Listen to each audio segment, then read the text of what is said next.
Canada, bonjour et bonsoir en fonction de l'endroit où vous trouvez actuellement. Une fois de plus, nous allons pénétrer dans les sphères de la connaissance interdite.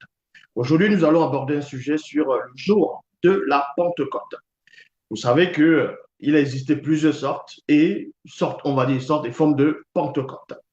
Et beaucoup de personnes, premièrement, vont dire, adhérer qu'ils sont des pentecôtistes, parce que quand on lit dans Actes des Apôtres, chapitre 2, à partir du verset 4, ou d'abord même le verset 1, on vous dit que les apôtres, y compris Marie, et mère de Jésus et les autres femmes et les autres hommes, étaient tous dans une chambre haute, ils étaient en train de prier, ainsi de suite. Et dans le verset 4, on vous apprend que le Saint-Esprit est venu le jour de la Pentecôte.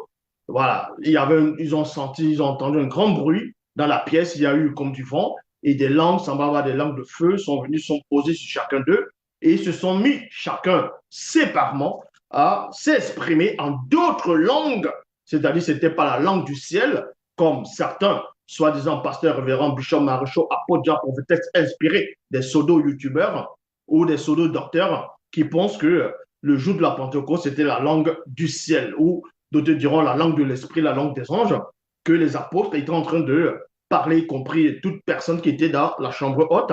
Et donc, du coup, il y avait, en ce jour à Jérusalem, il y avait beaucoup de personnes, des hommes pieux, des juifs, ainsi de suite, selon l'explication de certains aussi. Ils ont entendu les apôtres en train de parler. D'autres ont dit, mais comment se fait-il que ces hommes-là ne sont-ils pas tous galiléens? Comment les entendons-nous parler à notre propre langue maternelle, les merveilles de Dieu, ainsi de suite? Et tandis que d'autres personnes dans la foule disaient que ces gens sont ivres de vin, mais Pierre, donc Képha, Pétro, dans les Bibles classiques, il va se lever, il va dire non, ils ne sont pas ivres, ainsi de suite, que c'est la dernière heure du jour, comme le prophète Joël avait prophétisé, ou Dieu, par Joël le prophète, dans ce qu'on appelle l'Ancien Testament, l'Ancienne Alliance, où il avait prophétisé en disant que dans les derniers jours, je reprendrai de mon esprit sur toute chair, vos fils et vos filles prophétiseront, ainsi de suite, vos jeunes gens jusqu'à vos vieillards.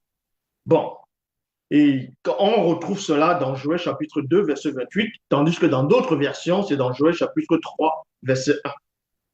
Là, c'était, on va dire, petite intro dont je viens de placer, ce dont nous allons aborder ici. Mais premièrement, beaucoup de personnes parlent de la Pentecôte sans savoir la signification même de la Pentecôte, l'origine de la Pentecôte, qu'est-ce qui se cache derrière, qu'est-ce que la Pentecôte réellement. Bon, vous devez savoir qu'à une époque, selon les versions classiques, il y a eu ce qu'on appelle la Pentecôte juive. Oui, parce qu'il y a, pour les chrétiens, il y a la Pentecôte juive, c'était la fête, on va dire, la fête des récoltes, ainsi de suite. Voilà, les prémices, mais on appelait ça la fête des 50, vous voyez, ou la fête des semaines. C'était ça la Pentecôte. Et le mot Pentecôte, la phrase, c'est-à-dire le nom Pentecôte vient du grec ancien. Pentecôte, ben, qui veut dire, quand on traduit, c'est 50e jour. Le 50e jour, c'est ça même la Pentecôte. Actuellement, dans le monde, il y en a qui fêtent la fête de la Pentecôte. Et pendant la Pentecôte, vous voyez que les Pentecôtes que les gens fêtent actuellement, un peu partout dans le monde, que ce soit en France, même dans certains pays d'Afrique, où on vous dit, mais le jour de la Pentecôte, c'est férié. Pourquoi ce jour est férié? Est-ce que c'est Dieu qui a décrété que le jour de la Pentecôte, en tout cas, à cette époque actuelle, non pas on va dire dans les canons, dans les Bibles classiques, pourquoi la Pentecôte est fériée? Elle est fériée tout simplement parce que c'était grâce à la signature après on va dire, après un accord signé en 1801 entre l'Église catholique et Napoléon Bonaparte. C'est là où il a décidé, il a décrété que le jour de la Pentecôte, ça va être férié. C'est en cela où en France, c'était férié en France, et maintenant, avec, on va maintenant dans certains pays d'Afrique. Donc voilà pourquoi le jour de la Pentecôte actuel est férié, parce que c'était en 1801, c'était, comme je dis, la signature de Bonaparte, Napoléon, c'est-à-dire l'accord que Napoléon avait fait avec le catholique, c'est-à-dire les catholiques de l'époque. Maintenant, d'autres veulent que la Pentecôte ait d'autres formes de signification. L'autre, on va dire, l'autre facette de la Pentecôte par rapport à l'époque juive, c'était une sorte de rémémoration entre Dieu et Israël. C'est-à-dire au moment où Moïse, donc Moïse, va aller grimper sur la montagne et il va aller rencontrer Dieu. Dieu va lui donner les tablettes, les 10 commandements. C'est là où certains aussi voudront que ce symbole-là va représenter la Pentecôte le jour même d'un Actes des Apôtres, chapitre 2, verset 4, où le Saint-Esprit va descendre, c'est-à-dire on dit les langues semblables à des langues de feu, parce que le jour où Moïse, selon les Bibles classiques, est monté sur le mont Sinaï, il y avait un buisson ardent qui brûlait, c'est-à-dire il y avait du feu, mais ça ne se consumait pas. Ça brûlait, mais ça ne se consumait pas. Donc, ça va représenter le jour, c'est-à-dire le jour où Moïse, l'homme, va aller à la rencontre de Dieu, où Dieu va venir à Moïse, c'est-à-dire à l'homme. Voilà ce qu'ils vont faire ça symboliquement. Et beaucoup de personnes dans le monde, y compris ceux qui se disent pasteurs, révérends, comme je dis, bishop, maréchaux, apôtres, prophétesses inspirés, ne savent pas lire la Bible. Ne savent pas lire la Bible. Les gens vont venir lire la Bible avec les émotions, vont citer des versets comme des perroquets, sans toutefois connaître le mécanisme vibratoire qui se dissimule derrière les versets. Vous savez qu'il existe des pluralités de versions des Bibles classiques de traduction et toutes les versions se contredisent entre elles.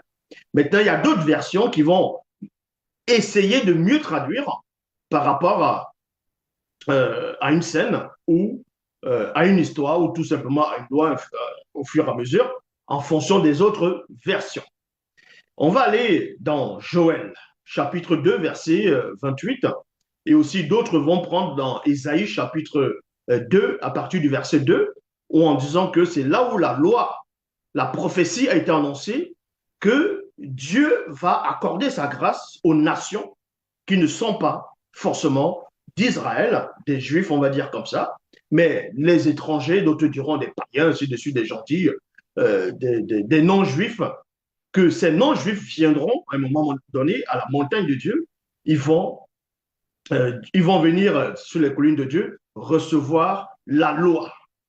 Et des personnes qui sont mal assises dans les Écritures, qui n'ont aucune substance spirituelle, vont vous expliquer que Ésaïe chapitre 2, à partir du verset 2, parle de Actes des Apôtres, chapitre 2, verset 4, donc verset 4 à 5, quand on monte, dans plus de verset 5, où les gens qui étaient venus prier à Jérusalem, c'était ceux-là, donc Ésaïe faisait allusion dans Ésaïe 2. Et aussi dans Joël, chapitre 2, verset 28, on va lire cela. On va aller dans la Bible, traduction du Monde Nouveau. Dans d'autres versions, comme j'ai dit, c'est aussi dans Joël, chapitre 3, verset 1, le même verset, c'est-à-dire le même passage. Après cela, je reprendrai mon esprit sur toutes sortes d'humains. Il y a point ici. Alors, vos fils et vos filles prophétiseront, virgule, vos vieillards auront des rêves.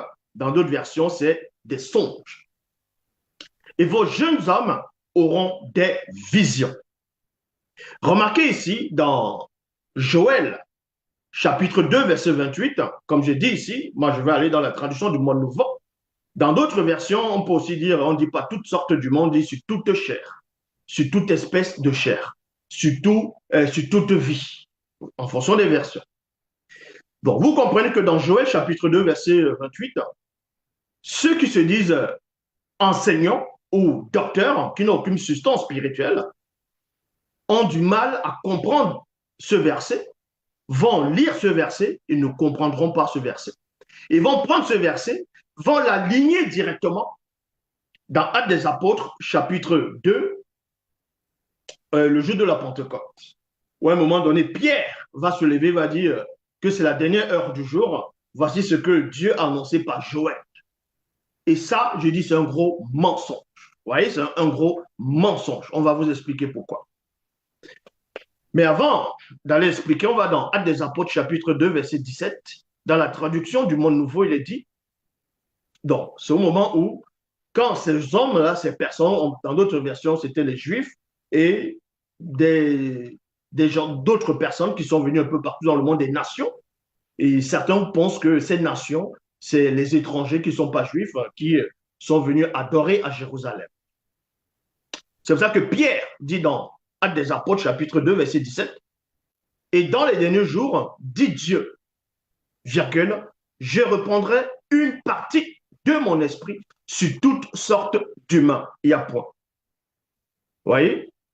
Alors que dans Joël 2,28, toujours dans la traduction de Mon Nouveau, il n'est pas dit une partie de mon esprit, c'est plutôt dit mon esprit. Mais bon, ici, ils ont rajouté, ils ont retranché, ils ont dit une partie de mon esprit sur toutes sortes d'humains. Maintenant, quand on lit ici toutes sortes d'humains, ça voudrait dire que on ne s'adresse pas uniquement au peuple d'Israël, on ne s'adresse pas seulement aux Juifs de cette époque-là qui viendront, c'est-à-dire à l'époque du jour de la Pentecôte où le Saint-Esprit est descendu. Donc, alors, vos fils et vos filles prophétiseront, et vos jeunes gens auront des visions, et vos vieillards auront des songes. Ça veut dire quoi ici? Ici, dans Joël, chapitre 2, verset 28, dans d'autres versions, comme je dis, c'est dans le verset, Joël, chapitre 3, verset 1.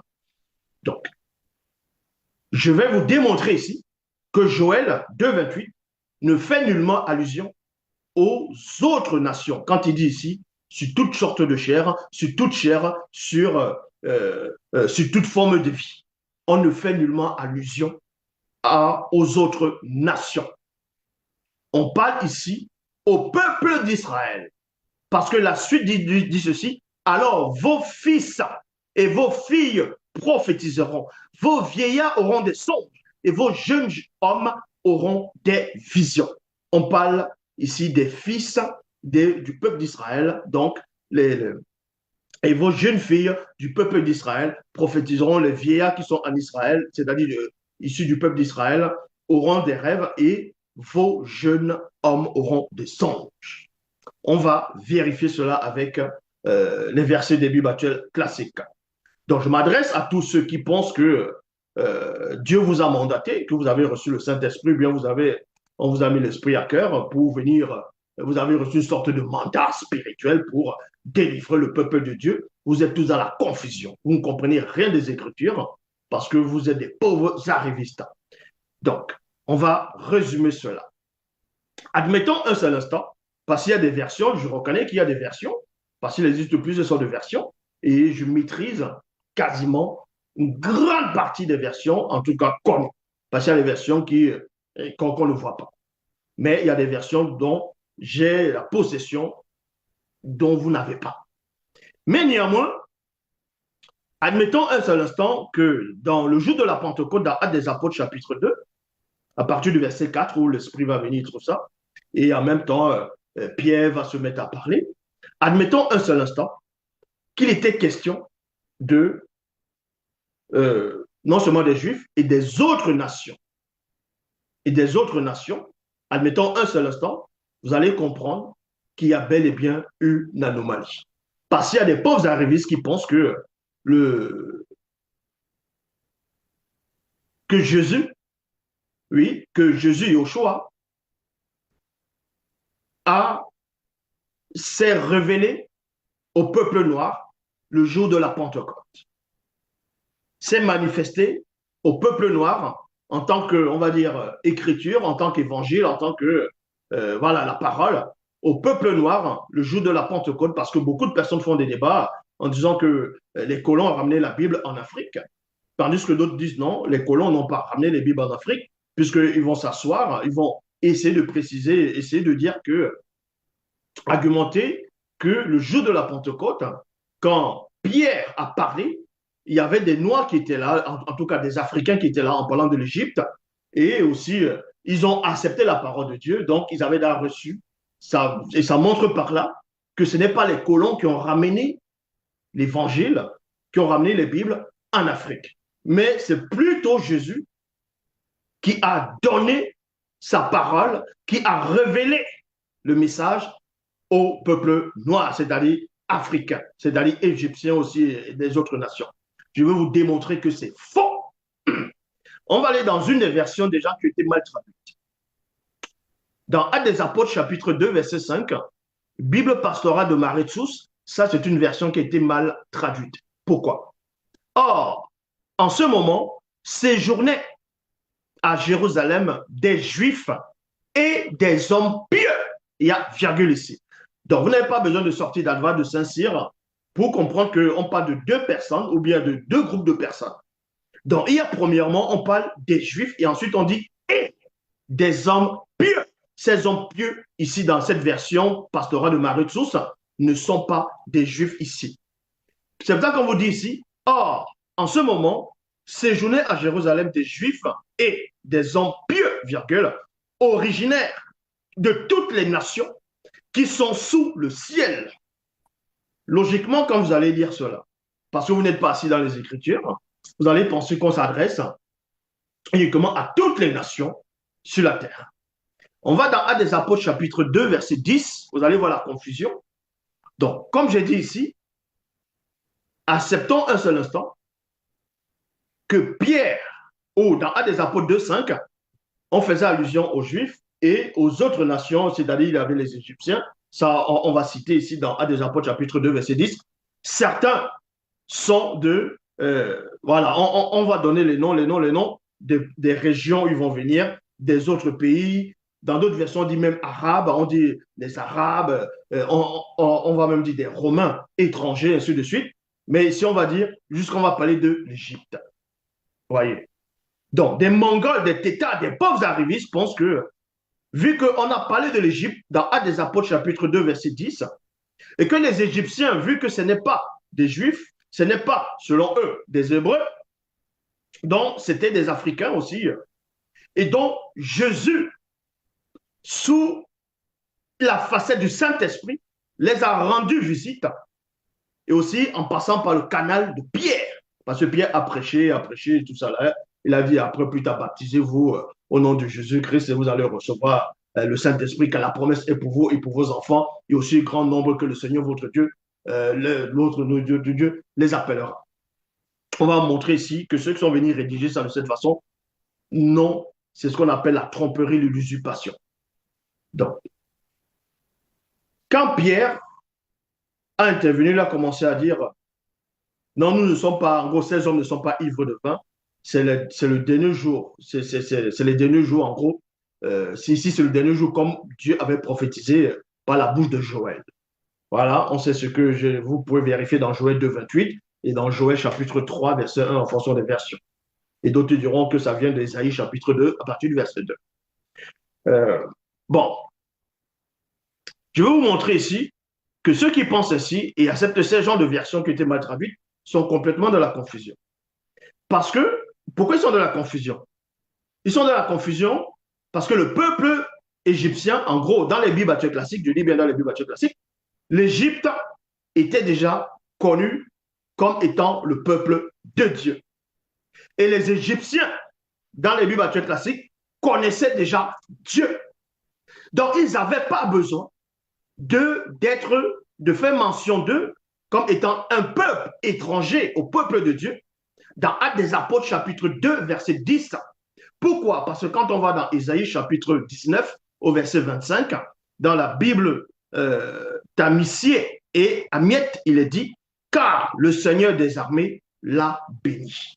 Car le Seigneur des armées l'a béni. Il y a virgule ici, en disant 2 points. Mon peuple d'Égypte est béni. Il y a virgule ici. Mon peuple d'Égypte est béni. Donc, c'est donc quoi ces Égyptiens, dont fait allusion en tout cas des personnes qui sont venues sur toutes les nations de la terre, et il y avait des Égyptiens dedans, donc l'Égypte, dans Actes des Apôtres, chapitre 2, verset 10, en fonction des versions. Bon, comme je dis, c'est une fausse version, c'était mal traduite. On ne parlait pas, vous allez comprendre, je vais vous donner d'autres versions qui sont mieux traduites, que quand on parle ici des peuples, c'est-à-dire les nations entières qui sont sur la terre, par rapport à ce cas précis, on parlait uniquement du peuple d'Israël qui était répandu sur une grande partie de la terre, qui vivait dans plusieurs pays, Ils sont venus ce jour-là. Vous voyez, c'était le jour de la Pentecôte pour adorer. Et c'est là où Pierre maintenant va sortir la promesse de Joël, donc la promesse que Dieu a faite par Joël, en disant que voici le dernier jour, vous allez recevoir l'Esprit en gros sur le peuple d'Israël. Vous allez comprendre cela, c'est très facile. Donc comme j'ai dit ici, dans Ésaïe 19, verset 25, dans la Bible Tamazier et Amiette, il est dit, quand le Seigneur des armées l'a béni. L'a béni, dans 2 versions, les bénira. Mais ici, c'est la béni. La béni, ça veut dire que ce n'est pas dans le futur, c'est Dieu l'avait déjà béni auparavant. Donc Dieu l'a déjà béni. Donc, l'a béni en disant, mon peuple d'Égypte est béni. Ensuite, maintenant, pas de l'Assyrien est l'ouvrage de mes mains, Israël mon héritage. Traduction Abbé Filion, que le Seigneur a béni, virgule, en disant, mon peuple d'Égypte est béni. Et il y a virgule ici. Donc, maintenant, on vous a montré que, selon la Bible actuelle classique, l'Égypte est considérée comme étant le peuple de Dieu. C'est Dieu lui-même qui le dit, par la bouche de son prophète Isaïe, selon les Bibles actuelles classiques.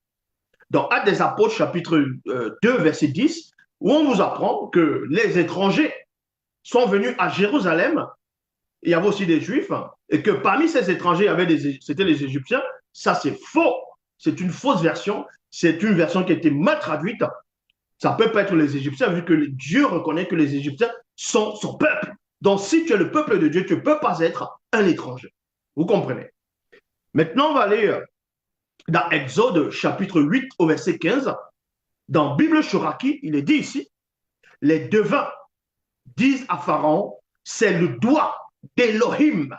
Ça veut dire quoi ça à l'époque où Dieu y avait Adonai Jéhovah, Elohim, l'Éternel va envoyer Moïse, Moussa, Moïse en Égypte pour délivrer le peuple d'Israël.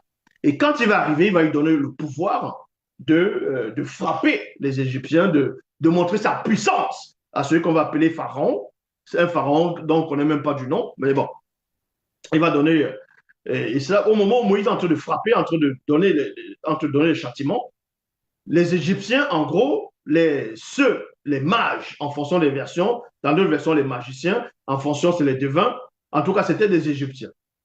Et ils ont dit à Pharaon que c'est le doigt d'Elohim dans la Bible Shoraki. Le fait de dire c'est le doigt dans d'autres versions, si le mot, ce n'est pas le doigt d'Elohim qui apparaît ou bien le doigt de Dieu, c'est plutôt c'est la puissance de Dieu. Et d'autres versions, c'est la puissance. C'est un Dieu qui est en train d'agir. Ou c'est la puissance d'un Dieu. Ou c'est le doigt d'un Dieu. Mais ici, on va s'arrêter dans la Shoraki. Les devins disent à Pharaon, c'est le doigt d'Elohim. Remarquez ici que ces magiciens, ces devins égyptiens n'ont pas dit à Pharaon que c'est le doigt ou c'est la puissance du Dieu d'Israël. Ils n'ont pas dit le Dieu d'Israël ou le Dieu de Moïse. Ils ont plutôt dit c'est le doigt d'Elohim. C'est le doigt de Dieu parce qu'ils connaissent ce Dieu-là. Ils ont connu ce Dieu comment? Ce n'est pas Moïse qui est venu les faire connaître ce Dieu, vu que Moïse lui-même, selon les Bibles classiques, c'est-à-dire a reçu tous ses enseignements en Égypte. C'est-à-dire, on l'a enseigné dans toutes les branches des sciences secrètes de l'Égypte, jusqu'à ce qu'il atteigne 40 ans. Et c'est à 40 ans qu'il a fui, il allait en mendiant. Il a fait 40 ans là-bas et Dieu l'a renvoyé maintenant. Et c'est à 80 ans qu'il vient délivrer le peuple d'Israël, selon les Bibles classiques. Donc, les magiciens ici, les Égyptiens, connaissaient Dieu. Maintenant, ils vont venir encore écrire des histoires en disant qui est l'Éternel. En parlant de Pharaon, qui est l'Éternel? Je ne le connais pas. Mais bon, quand on va dans Exode, chapitre 8, au verset 15, dans d'autres versions, il est dit ici, les hiéroglyphiques, non, plutôt les hiéroglyphiques, dire à Paoum, c'est le doigt de Dieu. Exode chapitre 8, verset 19. Dans d'autres versions, c'est le verset 15, mais ici, c'est le verset 19. Dans la traduction du Monde Nouveau, il est dit, alors les prêtres magiciens disent à Pharaon, c'est le doigt de Dieu. Comment ils ont su que c'était le doigt de Dieu? Jésus lui-même va dire cela.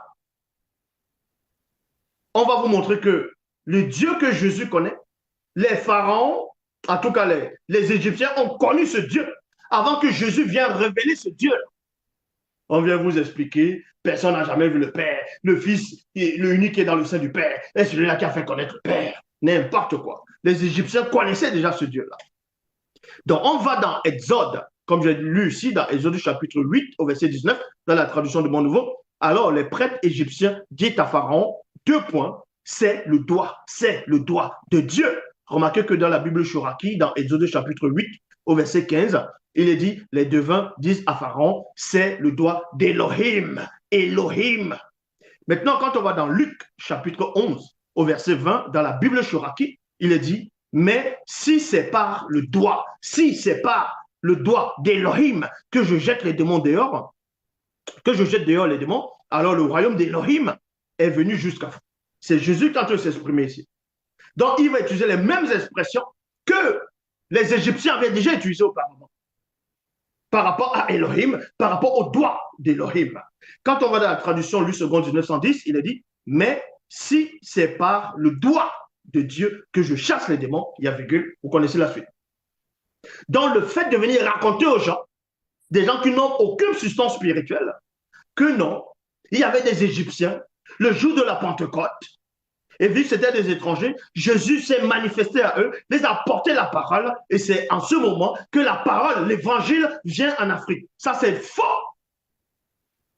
Ils n'avaient pas besoin d'entendre que Jésus arrive pour connaître qui est ce Dieu-là. Les pharaons, les Égyptiens connaissaient la loi. Ils connaissaient la loi de la circoncision. Ils se sont circoncis avant Abraham. Je peux le démontrer dans les Bibles classiques. Donc, venez pas raconter des hérésies aux gens. Maintenant, on va aller dans la bonne explication. La bonne explication maintenant, on va aller dans la Bible, dans Actes des Apôtres, chapitre 2, versets 5 à 8, pour vous montrer qu'il n'y avait pas d'autres nations le jour de la Pentecôte, comme certaines versions plutôt essaient de montrer. C'était uniquement le peuple d'Israël. On va vous montrer cela. Donc, c'était les Juifs qui étaient là. Actes des Apôtres, chapitre 2, versets 5 à 8. Nouvelle Bible en français courant. Il est dit ceci. À Jérusalem vivaient des Juifs. À Jérusalem vivaient des Juifs qui honoraient Dieu, virgule. Venus de tous les pays du monde. Qui est venu de tous les pays du monde? C'était les Juifs qui résidaient dans tous les pays du monde selon la Bible classique. Je répète, Actes des Apôtres, chapitre 2, verset 5 à 8, dans la Nouvelle Bible en français courant. À Jérusalem vivaient des Juifs qui honoraient Dieu, virgule, venus c'est qui? C'est ces Juifs-là qui sont venus de tous les pays du monde. Quand ce bruit se fit entendre, ils s'assemblèrent en foule. Ils s'assemblèrent en foule. Point. Ils étaient tous profondément surpris, car chacun d'eux entendait les croyants. Les croyants ici, ce sont les apôtres. C'est ceux qui étaient avec les apôtres. Donc, ces Juifs-là qui sont venus, qui résidaient partout, on va dire, sur les Bibles classiques, dans tous les autres pays du monde, ils sont venus à Jérusalem, le jour de la Pentecôte.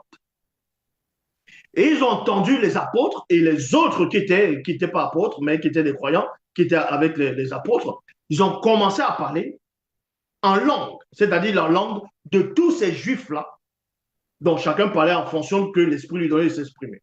Ils ont commencé à parler les langues dans d'autres versions des dialectes, dans d'autres versions dites des dialectes, de ces Juifs-là.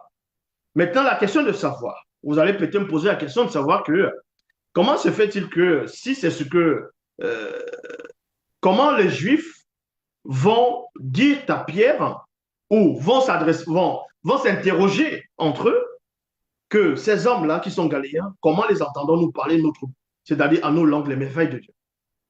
Logiquement, ceux-là, les Pierres, tout cela, ils doivent aussi être des Juifs.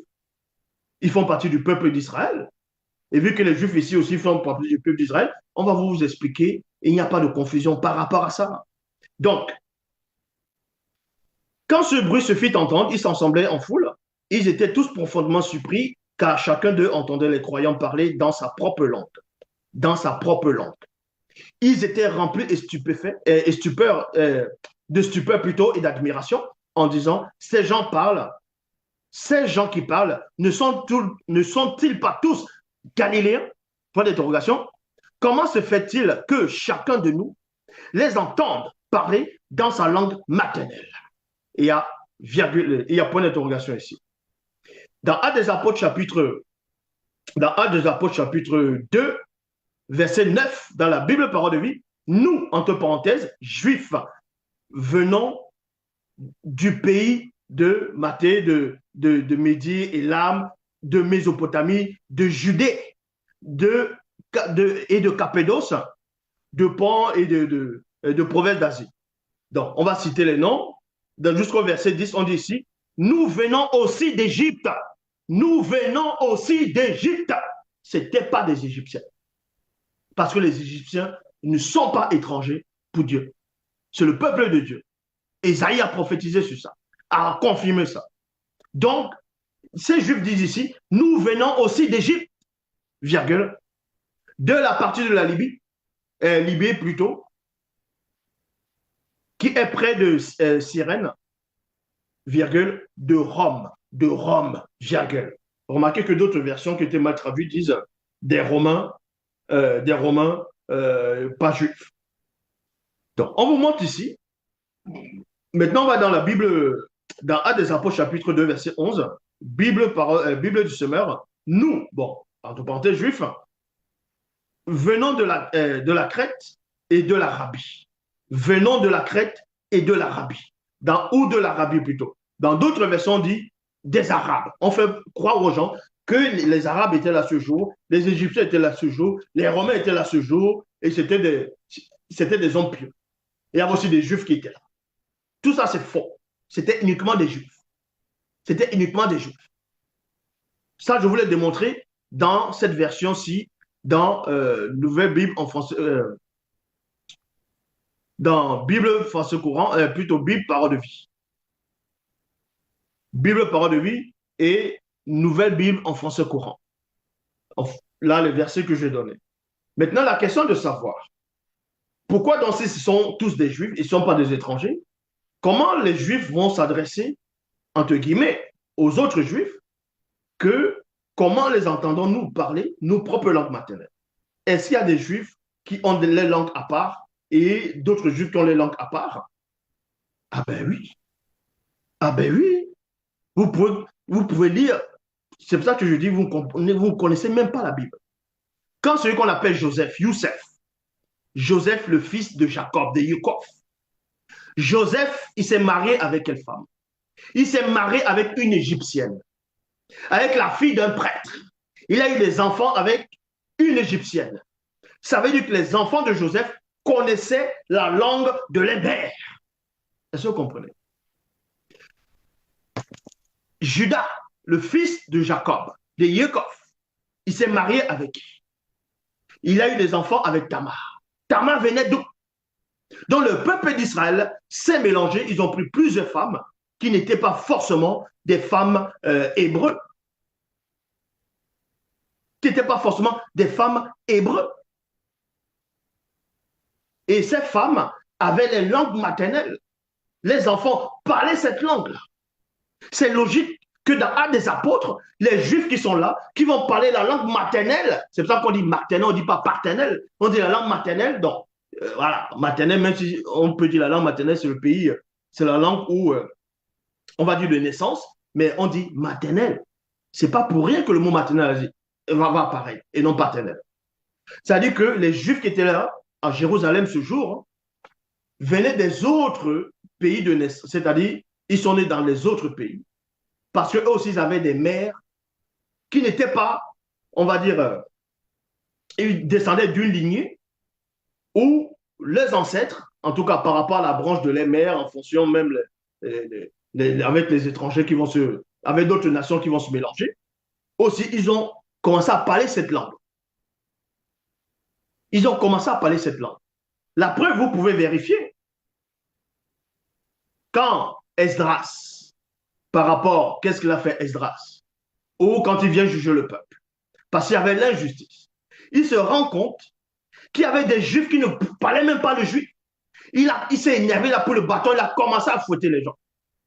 Parce qu'il y avait des Juifs qui ne savaient pas parler le juif, ils parlaient plutôt d'autres langues. C'est la même chose ici. Voilà, ils sont là, ils viennent s'asseoir, ils disent que Dieu m'a dit, le Saint-Esprit m'a mis à cœur. Vous venez expliquer, donner des versets, vous racontez que des hérésies.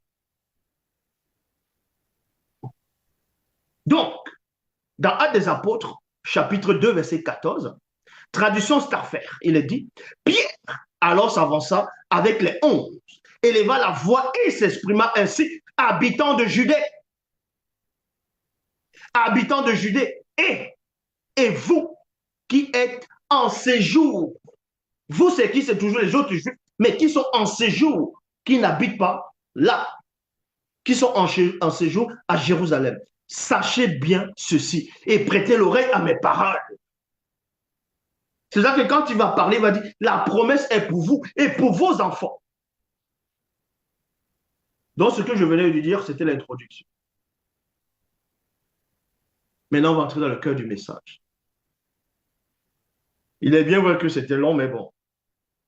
L'enseignement va se baser sur plusieurs phases. La première phase consiste à parler de l'identité de l'esprit qui est derrière la Pentecôte. Parce que je vous ai expliqué que la Pentecôte, en fonction, il y a la Pentecôte juive où ils vont, c'est la Pentecôte qui veut dire c'est la fête des semaines. Voilà, d'autres diront la fête des semaines, c'est 50, la fête des semaines, et d'autres aussi vont. Et pendant cette fête-là, la fête des moissons, les présentations, ils vont offrir même les sacrifices à Yahvé. Pendant la Pentecôte, c'est cette fête-là.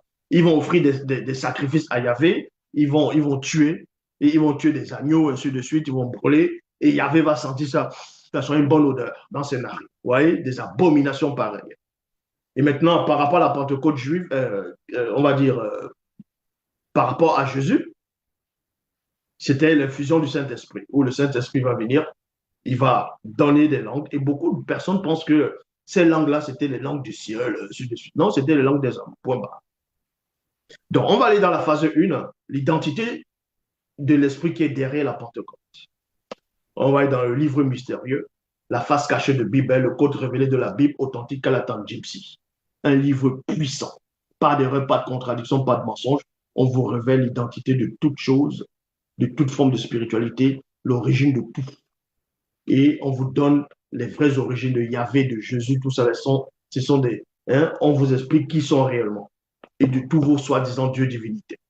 Donc, il est dit ici dans Nombre, chapitre 11, verset 1, dans le livre mystérieux, vous ne célébrerez point la fête de la Pentecôte, entre parenthèses, fête des semaines, en l'honneur de Téter, car c'est une coutume occulte des non-initiés, des blancs et des sans-mêlés bêtises, issus mystiquement de l'inspiration du démon oiseau incube religieux de haut rang, de la race, c'est-à-dire du démon oiseau hybride en forme d'aigle, qui a pour but, non, qui a pour coutume de prendre plusieurs attributs, étant l'un des favoris de Satan, le Moudima Bobé, le mauvais esprit. Donc, on vous apprend dans Nombre 11 plutôt, verset 1, que la Pentecôte ou la fête des semaines, on ne doit pas célébrer cela en honneur de Téter, Téter qui est l'Oba, l'unique créateur. Car c'est une coutume occulte que les non-initiés, les blancs et les sans-mêlés pratiquent. Parce que cette coutume, cette pratique est issue mythiquement de l'inspiration d'un démon, c'est-à-dire du démon oiseau incube de haut rang, de la race des démons oiseaux hybrides en forme d'aigle. Et on vous apprend que ce démon a pour but de prendre plusieurs attributs et il est l'un des favoris de ceux qu'on vous a appelé Satan. Maintenant, qui est donc cet esprit-là? On va dans la démonologie chapitre 1, verset 53. Il est dit, Elohim, entre parenthèses, Elohim, Elaoum, El Shaddai, El, Yahweh, Yahvé, Jéhovah, l'Éternel des armées, etc. Point, on referme la parenthèse, est le démon oiseau incube religieux de haut, de la race du démon oiseau hybride en forme d'oiseau, en forme d'aigle, qui prend plusieurs attributs. Il est l'un des favoris de Satan, le Moudima Bobé, le mauvais esprit. Donc, vous voyez que le démon qui est derrière la Pentecôte, le démon qui est derrière la Pentecôte où il y a les sacrifices après, ainsi de suite, c'est son nom dans la langue originelle, c'est Dibolé. Oui. moi, vous apprendre que c'est Yahvé, l'Éternel, Jéhovah, Dieu d'Israël. C'est un démon. Je le dis ici. Vous pouvez dire, oh, il est en train de blasphémer. Je suis la sanctification du blasphème. Donc, on va dans la phase 2. Donc, la phase 1 ici était de vous présenter que la Pentecôte, c'est une fête païenne. Bon, pas, c'est une fête, on va dire, occulte, issue du monde occulte. C'est issu du monde occulte. Ça ne vient pas du grand ordre des choses. Et l'esprit qui alimente ça, c'est le démon Yahvé, le démon Jéhovah, Elohim l'Éternel. On va aller maintenant dans la phase 2, la promesse. Et dans la promesse, la phase 2, c'est ce qu'on appelle Tondi et Kabbalah qui va s'exprimer. La promesse, c'est dans Koudoumane, chapitre 60, verset 25, il est dit, comme Job Sabé est le vrai Christ noir. La spiritualité est une question de race. Comme Job Sabé se trouvait avec nous, virgule, il nous recommanda de ne pas nous éloigner de Wassé Moutonga, entre parenthèses, Afrique centrale. C'est comme ça qu'on dit Wassé Moutonga, c'est son vrai nom. Mais d'attendre ce qu'il avait annoncé, nous dit-il. Car Djongwane a baptisé d'eau dans le passé et cela n'a plus lieu d'être. Point. Mais vous, virgule, dans peu de jours, vous serez baptisés. Vous serez baptisés, entre parenthèses, consacrés, initiés, révélés. Du Mundi Musangi, donc du Saint-Esprit. Maintenant, on va aller toujours dans Koudoumane 60, verset 38. Là, c'est maintenant Djabéa qui parle. Mais vous recevrez aussi le Mundi Musangi en tant que puissance, avec un P majuscule, survenant sur vous, et vous serez mes témoins à Wassemoutonga, dans Afrique centrale, et jusqu'aux extrémités de la terre de Wassé. Wassé, c'est ce qu'ils vont traduire plus tard, qu'ils vont donner Afrique. Mais le mot Afrique, c'était pas ça en Afrique, c'était pas comme ça au temps des ancêtres. On dit Wassé. Là, c'était la promesse que ces apôtres, premièrement, ici, vont recevoir le Dimusangi en tant que puissance. On va dans la phase 3, la réalisation de la promesse. Koudoumane 60, verset 56 à 59, il est dit, il arriva quelques jours après que moi d'aller et les autres apôtres étions tous rassemblés au même endroit. Il y a point. Tout à coup, il vint du ciel visible un bruit comme celui d'un vent violent, d'un souffle violent qui remplit toute la maison, entre parenthèses, pourvue d'électricité. Ça veut dire qu'il y avait de l'électricité là-dedans, dans la maison. Ce n'était pas ce qu'ils vont dessiner avec des torches, des bâtons, des bâtons qui sont allumés dans le feu, non. Ici, il y avait la technologie à cette époque. Où nous étions assis. Nous vîmes alors apparaître des langues d'hommes et non des langues des anges, et non des langues des esprits, et non des langues du ciel, mais des langues d'hommes sous forme de phrases. Et de mots pareils à des flammes de feu. Elles se séparèrent et elles se posèrent une à une sur chacun de nous. Il y a point. Aussitôt, nous fûmes tous remplis du Mundi Musangi et commençâmes ainsi à parler dans différentes langues d'hommes. Il y a virgule ici. Chacun d'entre nous s'exprima comme le Mundi Musangi lui donnait c'est-à-dire de le faire, entre parenthèses, de s'exprimer. Or, virgule, il y avait en ce jour à Longanapi plusieurs de nos frères de race noire, virgule, hommes pieux. Or, il y avait en ce jour plusieurs de nos frères de race noire, virgule, hommes pieux. Vous voyez, ce jour-là, il y avait plusieurs d'autres noirs qui étaient là, c'est-à-dire qui ne résidaient pas c'est-à-dire dans ce territoire. Voilà la vérité. Voilà ce qu'ils ont falsifié. Ils ont troqué. Ils ont mis ça dans les Bibles classiques. Ils ont tout mélangé pour changer l'histoire du peuple noir. Voici la vraie version qui raconte l'histoire du peuple noir. C'est le peuple élu. Est-ce que vous comprenez? Vous êtes tous dans toutes vos religions, vous êtes tous dans le faux. La vraie spiritualité est racontée ici, du début à la fin. Donc, Dalé, ce que vous allez appeler Pierre, Képha, Pétro, son nom c'est Dalé. Et tous les apôtres étaient des noirs. Le Christ lui-même, qui est Dieu qui s'appelle, c'est son vrai nom, en même temps Koudoumane Moula, était noir. Tous les prophètes étaient des noirs. Est-ce que vous comprenez? Le premier homme lui-même, qui est Moto, qui n'a rien à voir avec Adam, était noir. Comme je répète, la spiritualité est une question de race. Ils sont juste venus prendre l'histoire du peuple noir, ils ont tout chamboulé en fonction des époques, en fonction des civilisations. Ils ont écrit des bouquins ainsi de suite, par-ci, par-là, des parchemins. Et ils ont écrit sur les tablettes d'argile, après les tablettes de pierre, et les parchemins, ainsi de suite, hein, les rouleaux, pour venir raconter des histoires aux gens. L'histoire du peuple est là. On vous raconte tout. Donc, il est dit ici, or, il y avait en séjour à Longanapi plusieurs de nos frères de race noire, virgule, hommes pieux, qui ne résidaient pas dans notre territoire, point virgule. La plupart d'entre eux venaient de Wassedjedou, entre parenthèses, Afrique de l'Est. Wase Epasi Mikondo, entre parenthèses, Afrique australe. Wasembenge, entre parenthèses, Afrique de l'Ouest. Et de Wasepongo, entre parenthèses, Afrique du Nord.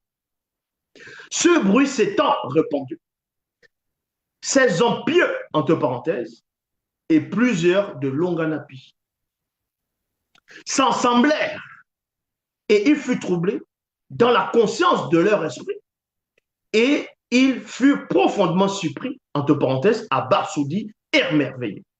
On referme la parenthèse. Parce que chacun parmi eux nous entendait parler dans sa propre langue, quoiqu'il parlaisse plutôt, eux aussi, le Douala ancien, entre parenthèses, leurs propres langues sont issues du Douala ancien, qui est la langue originelle. Il y a point.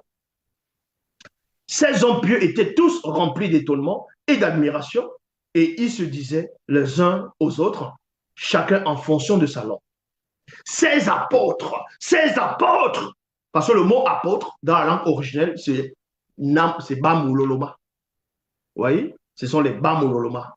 C'est ça, les apôtres. Maintenant, dans ce qu'on appelle aussi les anges ou les malaïkas, on les appelle aussi des Bamuloloma. Donc, vous dites ici, ces apôtres qui parlent, ne sont-ils pas tous originaires de Wasem-Tonga, entre parenthèses, Afrique centrale, de Tengiledi? Point d'interrogation. Comment donc les entendons-nous chacun dans notre propre langue du pays dans lequel nous sommes nés? Point d'interrogation. Nous les entendons parler dans notre langue, entre parenthèses, hormis le Douala que nous parlons aussi. On ferme la parenthèse, des merveilles de l'Oba. Alors, moi, Dali, je me présentais avec les 11, puis je levais la voix et les priais, et les parlant plutôt en ces termes. Homme pieux et frères de race noire. Et vous tous qui séjournez à Longanapi, qui êtes présents, sachez ceci et prêtez attention à mes paroles. Car c'est le moment et le jour où se réalise ce qu'a dit Dieu qui savait. Là, c'est la précision.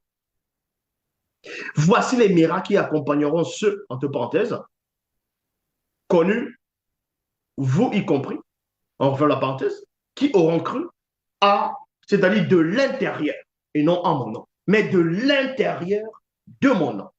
Ils chasseront les démons et démons, ils parleront d'autres langues d'hommes, virgule. On peut aussi voir ça dans Coudemanes 60, verset 23. Donc, maintenant, quand on va dans Né, Né, c'est ce qu'eux vont traduire, ils vont usurper de son nom le titre, tout, ils vont l'appeler Joël. Dans Né, chapitre 2, verset 25, il est dit, après cela, le verbe de l'Oba se répandra en tant que Mundi Moussangi sur tous les non-initiés gracieux. Point virgule. Vos fils et vos filles prophétiseront, vos vieillards auront des songes, et vos jeunes gens des visions spirituelles. Donc, on s'adressait uniquement au peuple noir ici. Ils sont là, ils viennent raconter des histoires. Dieu m'a dit, le Saint-Esprit m'a mis à cœur. Je suis docteur, je suis prophète, je suis apôtre, assis bishop. Vous venez vous asseoir, vous répétez comme des perroquets les histoires de ceux-là même qui sont venus trafiquer l'histoire du peuple noir. Ils ont pris, ils ont changé le nom des apôtres, des prophètes, de vos ancêtres. Ils ont tout changé. Ils ont changé les lieux de naissance, ils ont changé les couleurs. Et vous venez défendre des religions qui ont massacré vos ancêtres, des religions qui vous méprisent. C'est ça que vous acceptez. Et vous défendez, vous faites des débats qui ne servent à rien. La phase 4, origine des langues. Dans Djenné, Djenné c'est Égypte. Oui, il y a le livre de l'Égypte. C'est là, c'est contenu là-dedans.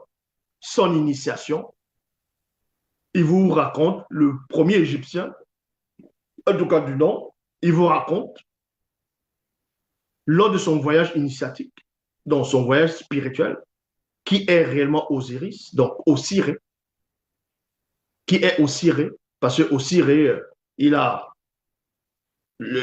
vous allez venir écrire, voilà, les colons viennent, les blancs vont vous écrire Osiris, Osiré, Isis, ils vont vous écrire Horus, ainsi de suite, Ra, Ré, Amon-Ré, Atom. Ce sont des noms qu'eux-mêmes ils ont donnés. Ce sont des noms qui vous disent que ce sont ces vrais noms. Mais ici, on vous donne, on vous explique qui sont ces esprits-là. En tout cas, c'est quoi l'Osiris, toutes ces choses-là. Djenné, le vrai Égyptien, il vous révèle le secret des pyramides. Comment les pyramides, le mystère des pyramides. Tout est contenu là-dedans.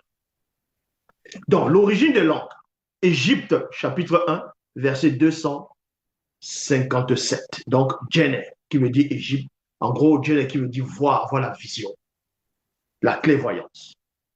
De la langue Sawa, entre parenthèses, Douala ancien. Maintenant, quand on dit Douala ancien, c'est pas le. Quand on dit Douala ancien, c'est pas là où on va dire non, ce sont des langues de suite qui ont. Non, non, non. Là, on parle du Douala ancien, avant la naissance des autres langues, avant même tout ce que vos historiens ne peuvent même pas découvrir, ainsi de suite. Mais bon. De la langue Sawa, Douala ancien, qui est la langue originelle, Moutate dit Esterpa, un fragment de son essence, afin de manifester de nouvelles langues, entre parenthèses, qui est la faible fréquence. Donc, les nouvelles langues, c'est la faible fréquence. Même la langue française que je parle, c'est la faible fréquence. Toutes les langues dont vous parlez sont des faibles fréquences. Mais la haute fréquence, c'est le Douala ancien. Et ici, on vous révèle avec les mots en Douala ancien avec la haute fréquence. Ils vont parler de Yahvé, Adonai, Jéhovah, Elohim, Dieu l'éternel. Ça sont des langues avec la faible fréquence. Donc, on vous dit ici, donc Moutate dit, celui qui guide et qui intronise les initiés, c'est cette entité dont ils vont prendre de son histoire. Ils vont l'introduire dans les canons, ils vont l'appeler l'ange de l'éternel, le messager de Yahvé, Adonai, Jéhovah, Elohim. Et d'autres diront même que c'est une théophanie de Dieu lui-même. Non. Donc, Moutat dit extirpa. Extirpa, ça veut dire enlever. Un fragment de son essence. Ça veut dire qu'il y a la langue originelle qui est le droit ancien, qui n'a rien à voir avec l'hébreu. Il va aller ici dans les Maccabées, dans tout ça là, pour raconter des hérésies. Non, la langue hébraïque, la langue hébreu, c'est la langue originelle. Tout ça, c'est faux. Dans les bibliothèques classiques, j'ai déjà fait la vidéo, j'ai démontré en quel moment les hébreux apparaissent. Et ils ne parlaient pas, avant les hébreux, ce n'était pas l'hébreu qu'on parlait. Ce sont vos faux livres qui ne servent à rien. Donc, Moukat dit estirpa, un fragment de l'essence, de son essence, afin de manifester d'autres langues. C'est-à-dire qu'il y a la langue originelle qui est le douala ancien, de la haute fréquence.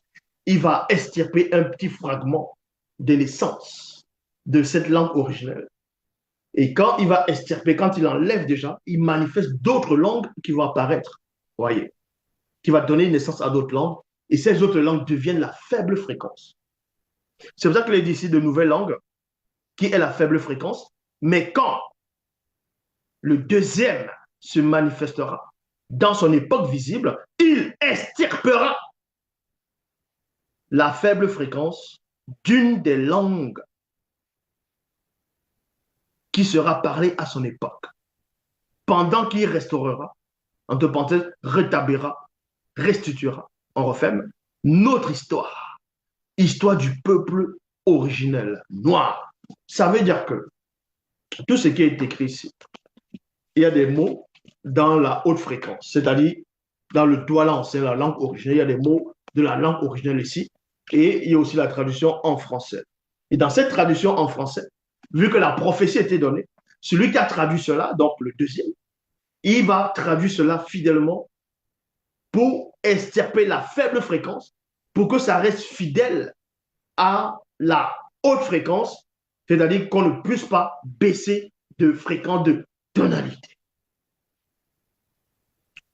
Car ces nouvelles langues modifieront aussi l'accent. Vous voyez, on vous parle même pourquoi l'accent arrive. Donc, quand les gens ont dit, oh, tu as l'accent ceci québécois, les gens rigolent. Tu as l'accent africain, ah, tu as l'accent antillais, ah non, tu as l'accent américain, ah, tu as l'accent, comment on appelle, tu parles comme les ch'tis, pas les ch'tis, c'est aussi les Français, mais il y a plusieurs accents, même chez les Français. Donc, les gens disent, oh, l'accent, d'autres vont dire, tu gorges, tout ça. Mais bon, on vous apprend. L'origine de l'accent vient parce que Moutati dit, celui qui guide, qui introduit les initiés, a estirpé un fragment de l'essence de la langue originelle pour manifester les autres langues. En manifestant les autres langues, chaque langue maintenant a son accent, va manifester des accents. Il va pas faire que ça. Car ces nouvelles langues modifièrent ainsi l'accent, virgule, le comportement et le faciès d'une grande partie du peuple noir, point virgule.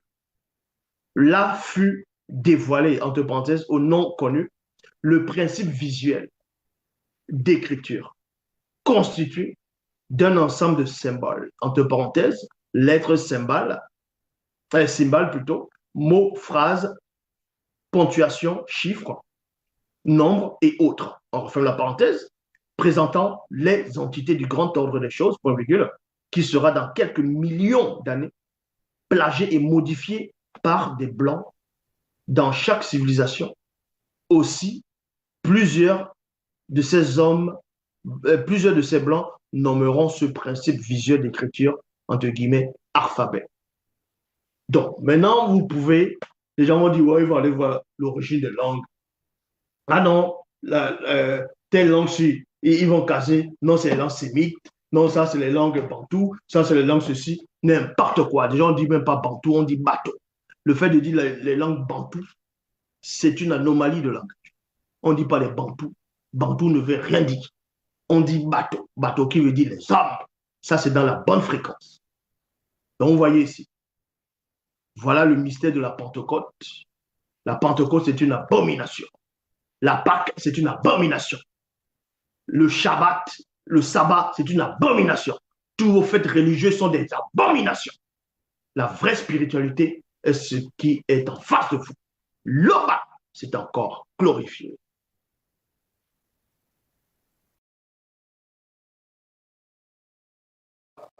Bonjour et bonsoir en fonction de l'endroit où vous vous trouvez actuellement. Bon, sans plus tarder, nous allons entrer aujourd'hui dans l'enseignement, la révélation sur, comme j'ai dit, la mission des 70 disciples.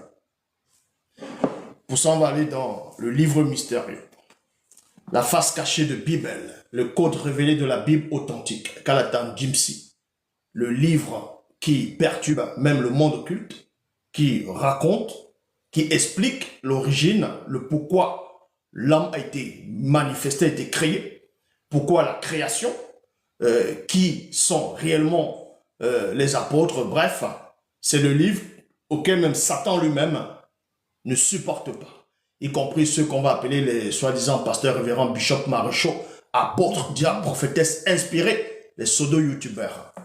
Sans plus tarder, nous allons, avant de commencer, on va prendre quelques versions, quelques passages des Bibles classiques, quelques passages juste on va dire deux chapitres, deux versets en fonction des versions dans les Bibles classiques, et ensuite on va entrer dans l'enseignement. Donc quand on va dans Luc, dans l'évangile de Luc, chapitre 10, verset 1, dans la Bible second 21, il est dit ceci. Après cela, le Seigneur désigna encore 70 autres disciples, il les envoya devant lui deux par deux dans toute la ville et dans tous les endroits où lui-même devait y aller. Il y a point ici, c'est dans la version de Luc, en gros dans la version Bible en France, Bible second 21. Et maintenant, quand on va dans une autre version, toujours dans Luc, chapitre 10, verset 1, cette fois-ci, on va aller dans la Bible du semeur, il est dit ici, après cela, le Seigneur en choisit 72. Point. Donc, 72 autres disciples. Il les envoya deux par deux en avant de lui vers toutes les villes ou tous les territoires où lui-même devait y aller. Donc, vous comprenez ici que dans ces deux versions, il y a déjà une contradiction. Il y a déjà une erreur. Pourquoi? Parce que dans les deux chapitres de Luc 10, en fonction des pluralités des versions, parce qu'il y a plusieurs versions qui vont dire 70 disciples, d'autres diront 72 disciples. Donc, toi qui es là, dans ta version, c'est marqué 72 disciples, et tu vois le titre où on parle de 70 disciples, tu vas forcément dire que il s'est gouré, il s'est trompé, que dans ta version, on parle de 72, mais la personne qui a la version où on parle de 70 disciples, la personne va se sentir, on va dire, concernée par rapport au titre. Mais c'est en cela où je vous ai déjà expliqué que dans toutes les versions qui existent, il y a des contradictions, des erreurs, des mensonges. Mais ici, on va aller maintenant dans, comme je dis, la vraie version, la vraie explication, la révélation sur la mission des 70 disciples. Pourquoi le Christ a envoyé 70 disciples? Les 70 vont symboliser quoi réellement? Quel était le but de l'émission? Pourquoi 70? Pourquoi pas 80? Pourquoi pas 12? Pourquoi pas 24 ans? Mais pourquoi 70? Et pourquoi d'autres versions ont rajouté deux autres disciples? On va vous expliquer ces choses. On va aller dans Koudoumane, chapitre 32, verset 1. Avant de comprendre qui est Koudoumane, vous devez savoir que Koudoumane est le vrai Christ, bel et bien noir, de l'Afrique ancestrale, qui n'a rien à voir avec le personnage qu'ils ont inventé, ramené sur la personne de Yahushua à Mashiach. Donc, communément appelé Jésus Issa ou Jésus fils de Marie, peu importe comment vous allez le nommer. Mais si on va parler de l'évangile même de Koudoumane, qui est le vrai Christ noir, qui a réellement existé et qui existe réellement, mais non plus physiquement, mais dans la forme, au-delà même de la forme, au-delà de la matière. Dans Koudoumane 32, verset 1, il est dit, après ces événements, Djokisabé, en même temps il s'appelle aussi Djokisabé qui veut dire Christ ou un en même temps. Après ces événements, Djokisabé désigna encore, le mot encore apparaît. Quand on dit encore, ça veut dire qu'il y a eu quelque chose qui s'est passé récemment, et ensuite on va rajouter encore. On va vous expliquer dans l'enseignement, dans le live, pourquoi on va dire encore.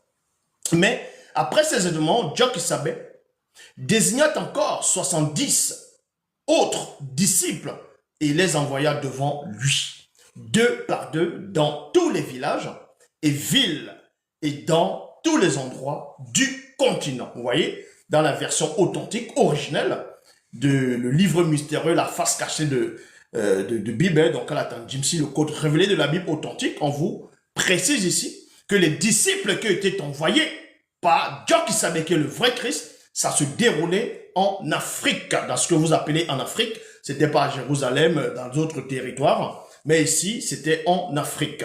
Et on sait qu'en Afrique, on disait pas l'Afrique, parce que le mot Afrique, à cette époque, n'existait pas. C'était tout simplement Wassé.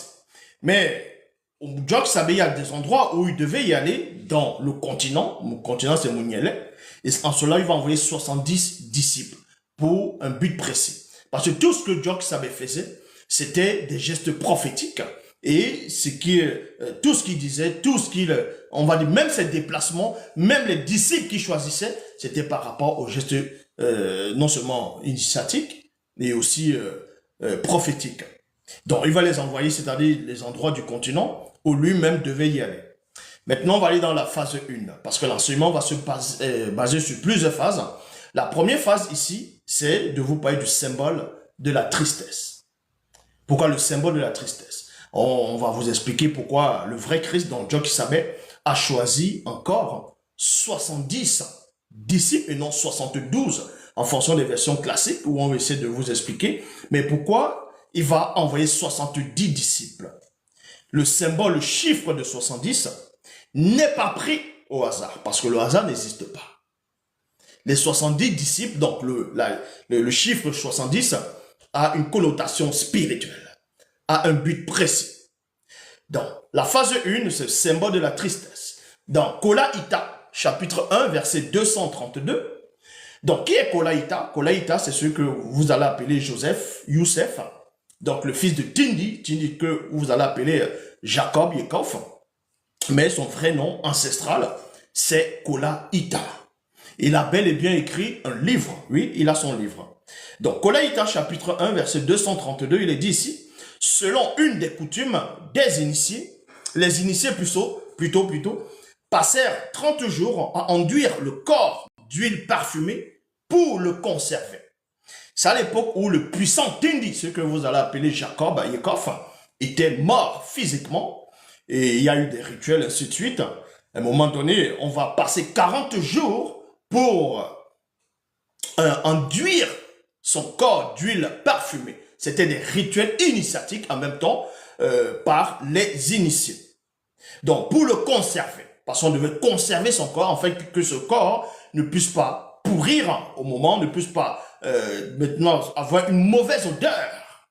C'est là que vous comprenez qu'il n'y avait pas que les Égyptiens qui pratiquaient ces choses. Les habitants de la région célébrèrent le deuil de mon père Tindi pendant 70 jours. Vous voyez, le mot, la lettre, le chiffre 70 apparaît. Donc, c'est pour vous montrer que la toute première fois où on va faire allusion, en tout cas dans la version authentique, du chiffre 70, c'est à la période de la mort du puissant Tindi, ce que vous appelez Jacob. Les initiés ici vont, et d'autres personnes vont pleurer, vont célébrer le deuil de Jacob durant, on va dire, pendant 70 jours. 70. Et ce chiffre 70 sera associé au symbole de la tristesse. Parce que quand un patriarche de cette envergure quitte le visible, meurt, les gens vont plonger dans la tristesse, tout simplement. En cela, on va aller dans la phase 2. La phase 2, c'est le symbole de la fréquence pour la restauration. Le symbole, je répète, dans la phase 2, symbole de la fréquence pour la restauration. On va aller dans Exode. Non pas Exode des Bibles que vous connaissez, mais Exode dans la version authentique, Kalatan Jimsi. Exode chapitre 19, versets 1 à 5. Il est dit ceci. Quelque temps après, les entités vinrent sur Mudongo Mamidima et Lombam, entre parenthèses, montagne des esprits célestes, dans la région de Mbengue, entre parenthèses ouest, de Wasemutonga, qu'on va traduire, qui donnera Afrique centrale. Il y a un point ici. Moi, Boussi, c'est ce que eux, dans les religions dites révélées, vont appeler vont nommer Moïse, Moussa, Moïse. Mais on sait que Moïse était noir. En tout cas, le vrai personnage était noir. Il n'a rien à voir avec le personnage Saigon Dakan.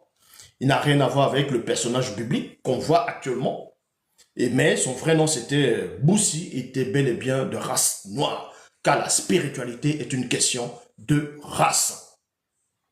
Dans ce sens-là, on vous dit ici dans Exode chapitre 19, versets 1 à 5, quelque temps après, les entités, c'est-à-dire les entités du grand ordre des choses, vont s'émaner dans le passé qui est le présent de ceux du visible, vont venir sur une grande et haute montagne qui existe encore jusqu'à présent, mais qui n'a rien à voir avec le mont Sinaï ou le mont Horeb, dont on veut faire croire à plusieurs personnes.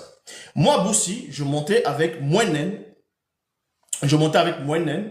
Mouenen, c'est ce qu'on va appeler Aaron, dans les Bibles classiques. Donc, je montais avec Mouenen, Mouyao, entre parenthèses, celui qu'on va appeler Nabad, ou Nadad, dans d'autres versions, et Té, dans Abioum, et 70 Badoum, entre parenthèses, anciens initiés. Donc, Moïse, ce que vous avez appelé Moïse, donc Boussi, il va monter sur une grande et haute montagne avec son frère, donc Aaron, de son vrai nom, Mouenem. Il va monter avec ses 2 neveux et 70 vieux, c'est-à-dire initiés, anciens, Badoum. Pourquoi Moïse va monter avec 70 vieux? Pourquoi pas 71? Pourquoi pas 91? Mais 70? Parce que les 70 vont être là pour symboliser la fréquence de la restauration. La fréquence de la restauration par rapport à la tristesse, ou quand on a vu dans Koléïta, chapitre 1, verset 232, par rapport dans la phase 1, dans le symbole de la tristesse, où beaucoup de personnes, les habitants de la région vont célébrer le deuil du puissant Tindi durant, on va dire, 70 jours.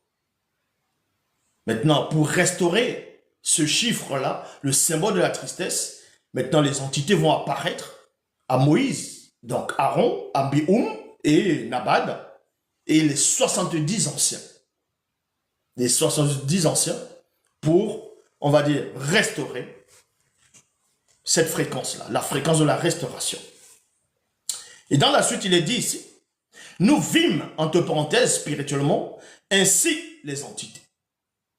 Sous les pieds, c'était comme les pierres plutôt étincelantes, comme le rayonnement de la lumière des premiers jours, qui se manifeste dans le plan visible. Dans les Bibles actuelles classiques, ils ont pris de cette histoire, ils ont introduit dans les canons, dans ce qu'on va appeler la Torah ou communément appelé l'Ancien Testament, et ils vont dire que Moïse, Aaron, Nabad et Abioum et 70 anciens d'Israël sont montés sur une montagne, ils ont vu Yahvé, Adonai, Jéhovah, Elohim l'Éternel, et ils l'ont vu, et ils ont même mangé, c'est-à-dire Moïse et les autres ont mangé, ils ont vu le pied de Yahvé, de Yahweh. Or, quand vous lisez dans Jean chapitre 1, verset 18, il est dit, personne n'a jamais vu Dieu. Or, Moïse, Aaron, Nabad, Abioum ont bel et bien vu Dieu.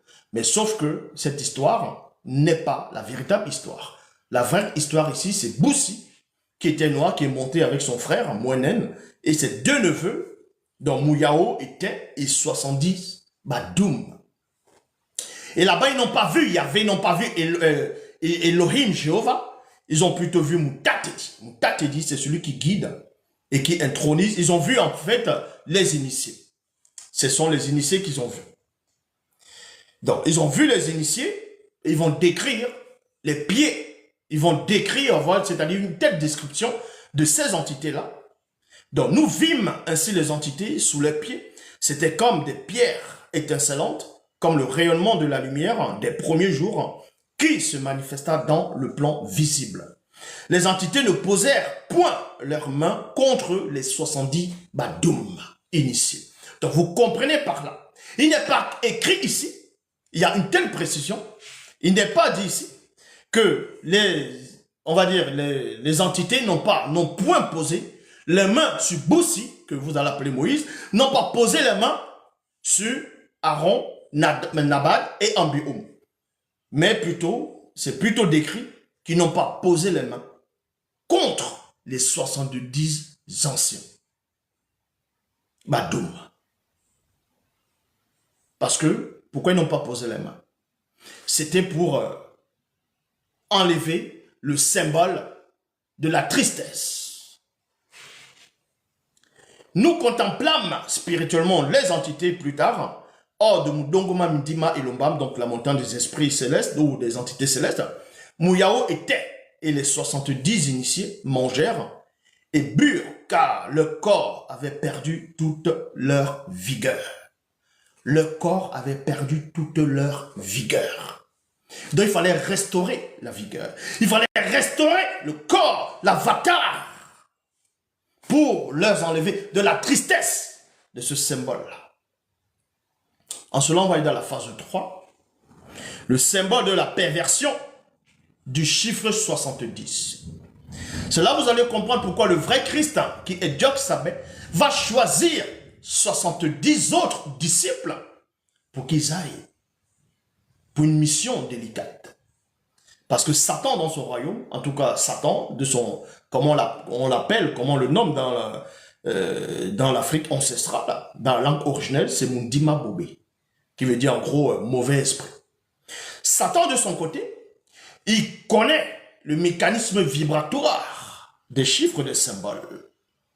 Donc il va vouloir pervertir le symbole, c'est-à-dire le chiffre 70. Donc il va premièrement faire en sorte qu'il y ait de la tristesse. Et on va venir restaurer cette tristesse, écarter, extirper la tristesse. On va restaurer cela. Et c'est là où Satan maintenant, de son côté, il aura envie de pervertir le chiffre 70 dans le sens spirituel. Parce que c'est un chiffre initiatique.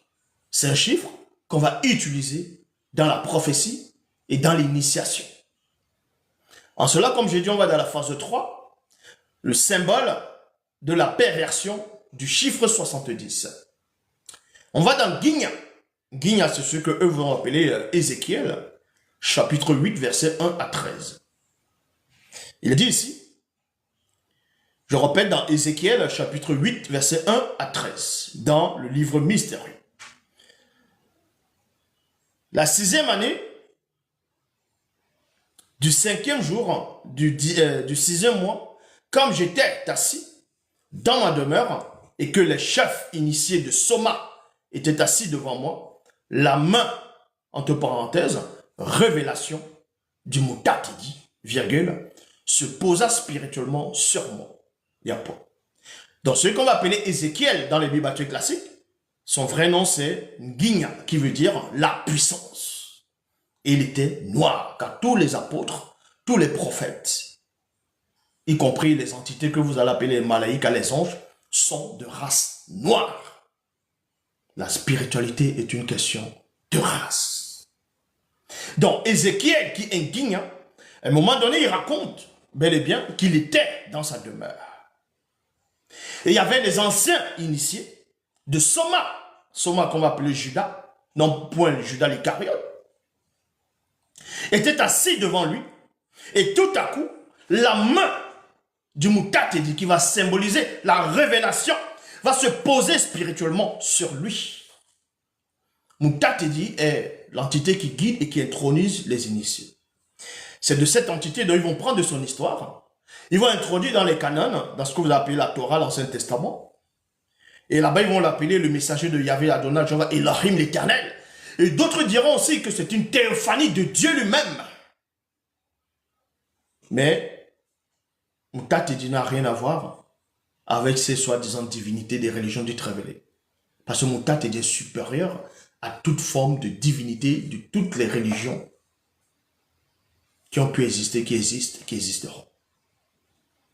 Mutatidi m'a paru de nouveau. Il étendit l'autre main et me saisit spirituellement par les cheveux de mon esprit. Oui, l'esprit a des cheveux, mais ce n'est pas les cheveux physiques. Et Ézéchiel ici n'a pas, en sortant de son avatar physique, il n'a pas fait la projection astrale ou le voyage astral. Comme certaines personnes qui n'ont pas de substance spirituelle pensent que Ézéchiel est sorti de son corps en pratiquant le voyage astral ou la projection astrale. C'était ici la sortie spirituelle. Il faut comprendre ces choses-là. Ici, nous sommes hors de la haute fréquence.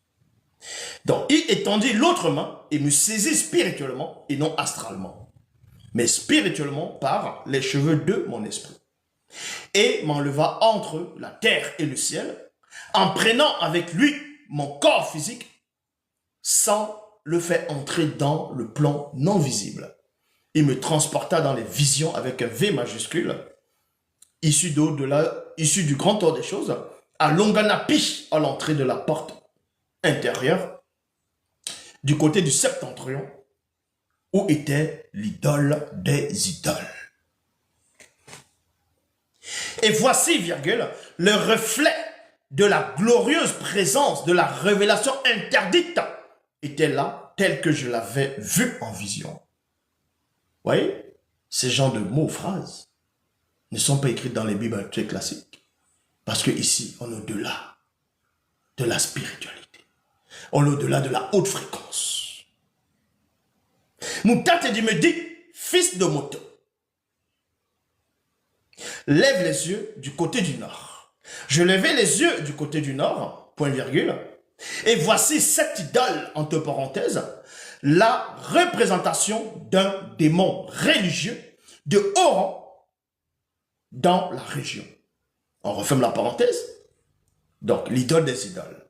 La représentation de plusieurs démons de différentes espèces. C'était au nord de la porte de l'autel et des non-initiés sorciers.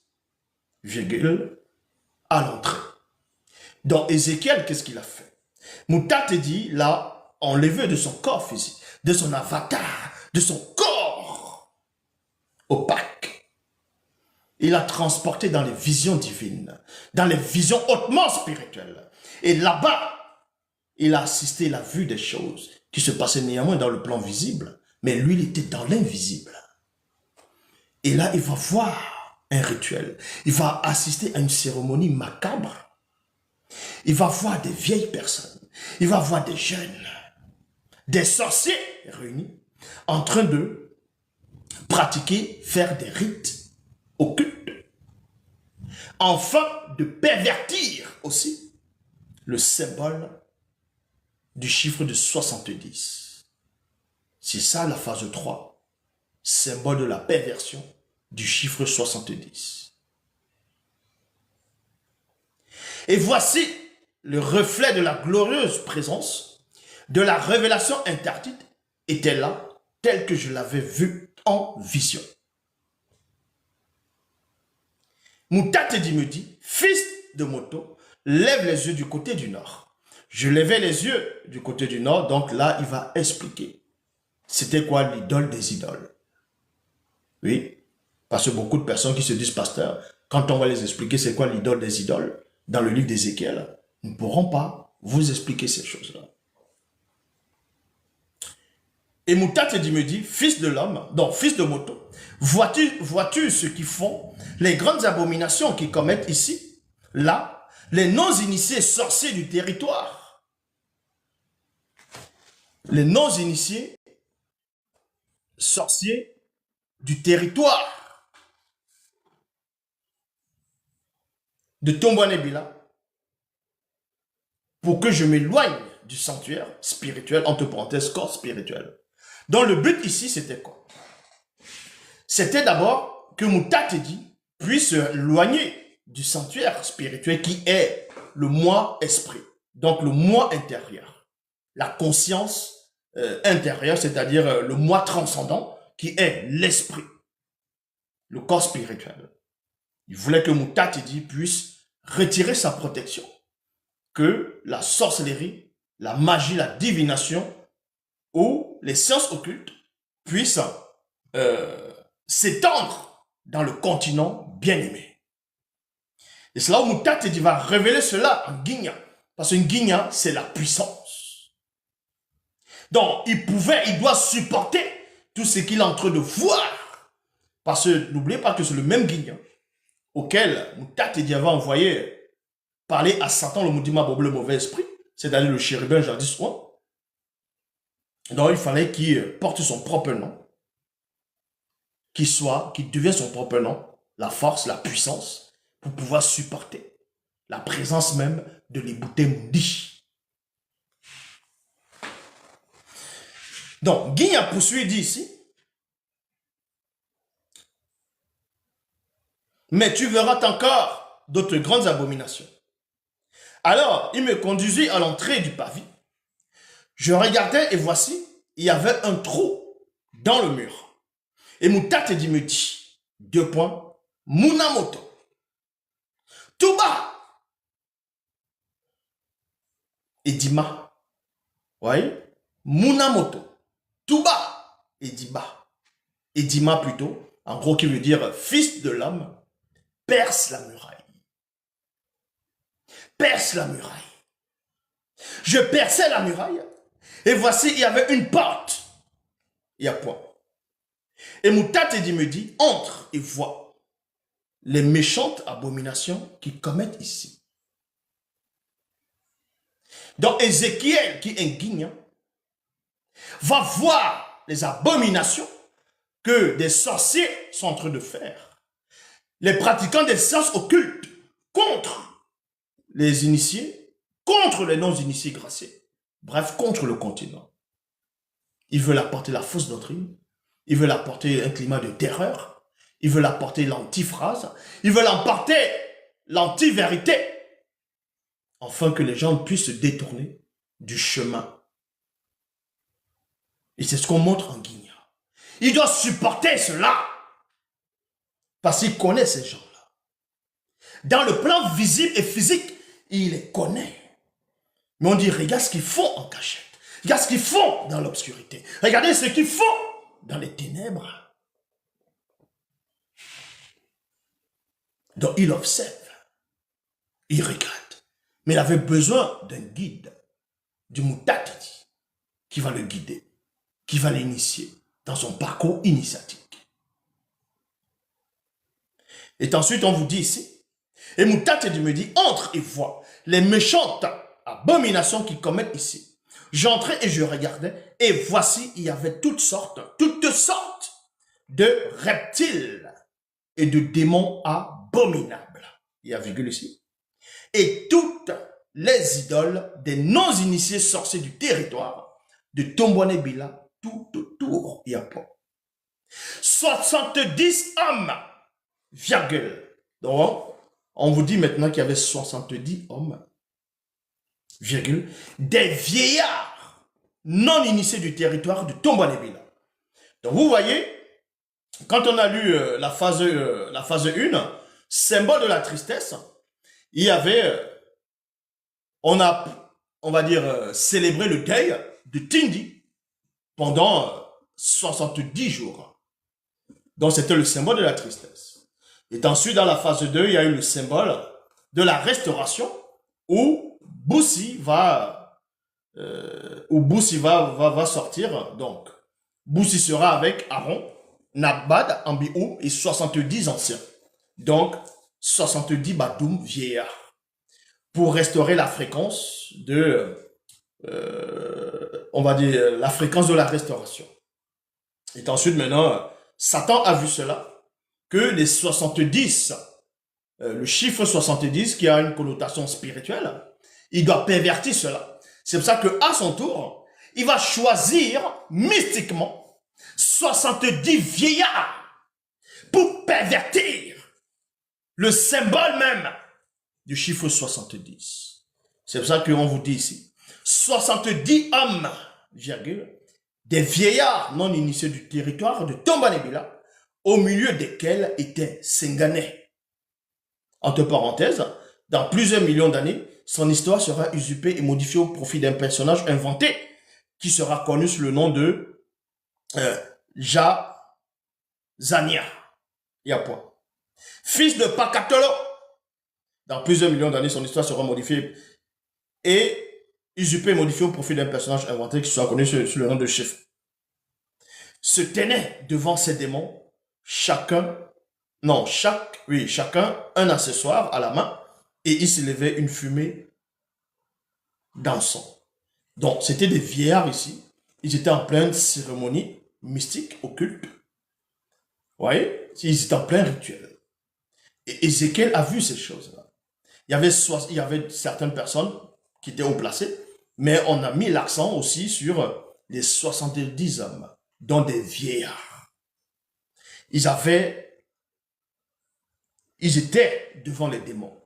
Vous voyez, ils n'étaient pas physiques, ils étaient devant les démons. Ils étaient en train de faire les cérémonies.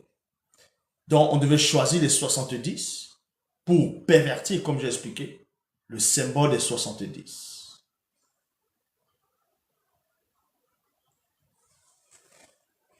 Et Moutatedi me dit, fils de moto, vois-tu ceux qui font dans les ténèbres? Les vieillards non initiés du territoire de Tombanébila. Vous voyez, on précise les vieillards parce que c'était 70 vieillards. On précise. Car ils disent, Moutatedi ne nous voit pas. Moutatedi a abandonné le pays. Maintenant, Moutatedi me dit, tu verras encore d'autres grandes abominations qu'ils commettent. En cela, on va aller dans la phase 4. La phase 4, c'est le symbole de l'abandon, virgule, apostasie. Le symbole de l'abandon, en gros, apostasie. Pourquoi? Parce que dans Ézéchiel, comme on a lu, chapitre 8, dans le livre mystérieux, le code révélé de la Bible authentique, on vous explique tout de l'humanité. Le pourquoi des religions, le pourquoi, comment le monde a été créé, les multivers, pourquoi la création même des entités, des anges, tout. On vous explique tout. Tout. Le kémitisme, comment les pyramides sont venues, tout on vous explique là-dedans. Donc, Satan a perverti le symbole de 70 en choisissant 70 vieux pour pervertir ce symbole-là, qui avait une grande importance dans le sens spirituel. Et quand il a perverti cela par des pratiquants de sciences occultes, il va maintenant faire en sorte que ce symbole, même de 70, puisse connaître le déclin. Ce qu'on appelle l'abandon, l'apostasie. Complètement. Sans cela, on va aller dans la phase 4.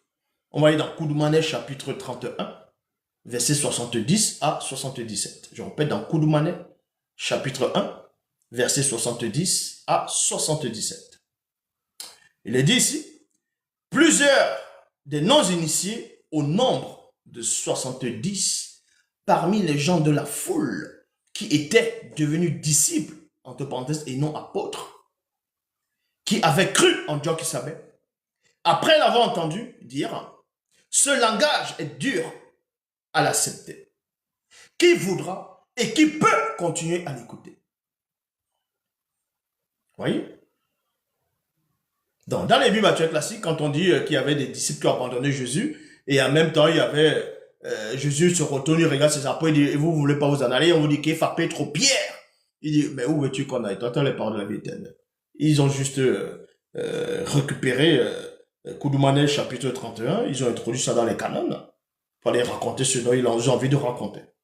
Or, ici, dans la vraie version, dans le livre mystérieux, donc, Kalatan Jimsi, le code révélé de la Bible authentique, on vous raconte l'histoire des religions, l'histoire de tout le savoir de l'humanité et même ce qui est hors de l'humanité contenu là-dedans.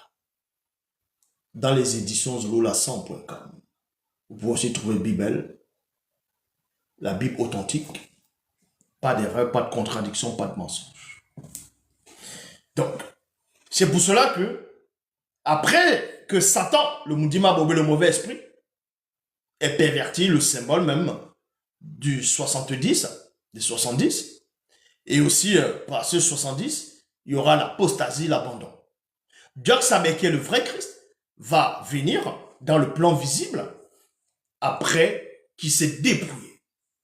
Et là, parmi la pluralité des disciples qu'il avait, il va choisir 70. On ne parle pas ici des apôtres qu'il avait établis, non. D'abord, à un moment donné, il va prendre 70 disciples parmi le temps de disciples qu'il a fait. Et il va les envoyer. Écoutez très attentivement. Mais avant de les envoyer, Au milieu de la foule, les gens qui avaient cru en Job-Sabé, il y avait 70 personnes qui étaient devenus des disciples, qui vont abandonner Job-Sabé, qui est le vrai Christ. Ils vont l'abandonner ouvertement. C'est ce qu'on appelle l'apostasie, l'abandon. Ils vont l'abandonner. Pour montrer que, en gros, Satan a récupéré le symbole du 70 pour faire ce dont il a envie de faire. Donc, c'est pour ça qu'on vous dit ici, plusieurs des non-initiés au nombre de 70, c'est-à-dire non-initiés au nombre de 70, parmi les gens de la foule qui étaient devenus disciples et non apôtres, qui avaient cru en Job-Sabé après l'avoir entendu dire, ce langage est dur à l'accepter, à accepter. Qui voudra et qui peut continuer à l'écouter. Mais Job-Sabé, sachant en lui-même que les non-initiés qui avaient cru murmuraient à ce sujet, leur dit, cela vous scandalise-t-il? Point d'interrogation.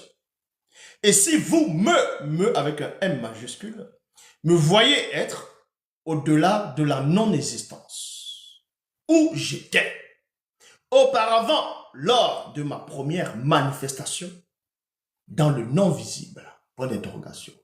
Ça veut dire quoi ici? Job-Sabé, il s'adresse à ses 70 disciples qui ont, à un moment donné, ont décidé, ont décrété entre eux de ne plus le suivre. De dire, mais tes propos sont trop durs, en gros, on te lâche ouvertement, ils vont pratiquer l'apostasie, l'abandon. Et Job-Sabé dit, mais si vous me voyez, en gros, reparti où j'étais auparavant, dans telle manifestation.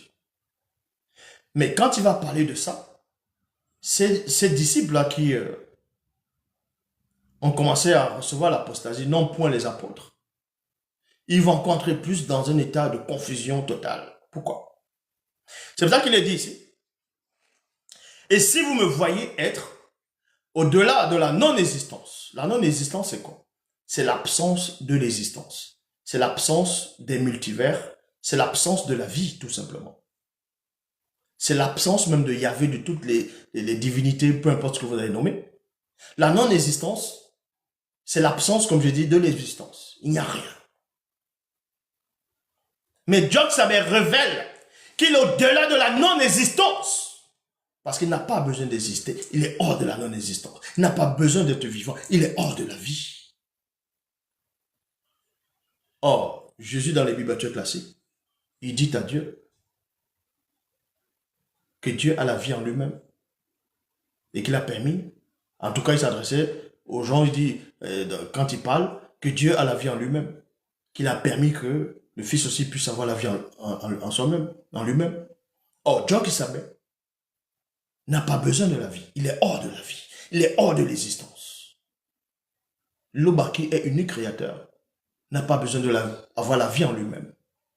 Il vit inexplicablement hors de toute réalité. C'est pour ça que Job-Sabé dit ici, si vous me voyez plutôt être au-delà de la non-existence où j'étais auparavant, lors de ma première manifestation dans le non-visible. C'est-à-dire que quand Job-Sabé entre dans l'existence, il prend une manifestation pour entrer dans l'existence. Il doit prendre une manifestation pour entrer dans l'existence. Parce que s'il ne prend pas une manifestation pour entrer dans l'existence ne peut pas contenir sa puissance. Parce qu'il est hors de l'existence. Il est hors de la non-existence. C'est le mundi, esprit qui vivifie, virgule, par nous. Par nous. Dans l'esprit donne la vie, par nous. L'homme livré à lui-même ne peut rien faire. Les paroles que je vous ai dites sont mundi, donc esprit et longueur, entre parenthèses, vie.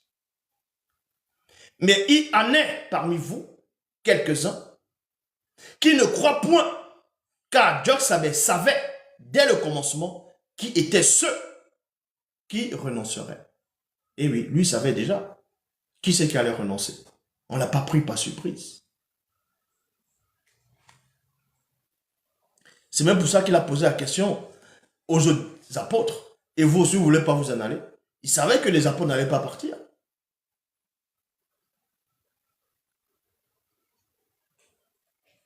Djoksabe ajouta, c'est pourquoi je vous ai dit que nul non-initié ne peut venir à moi, avec un M majuscule, si t'étais qui m'a envoyé, entre parenthèses,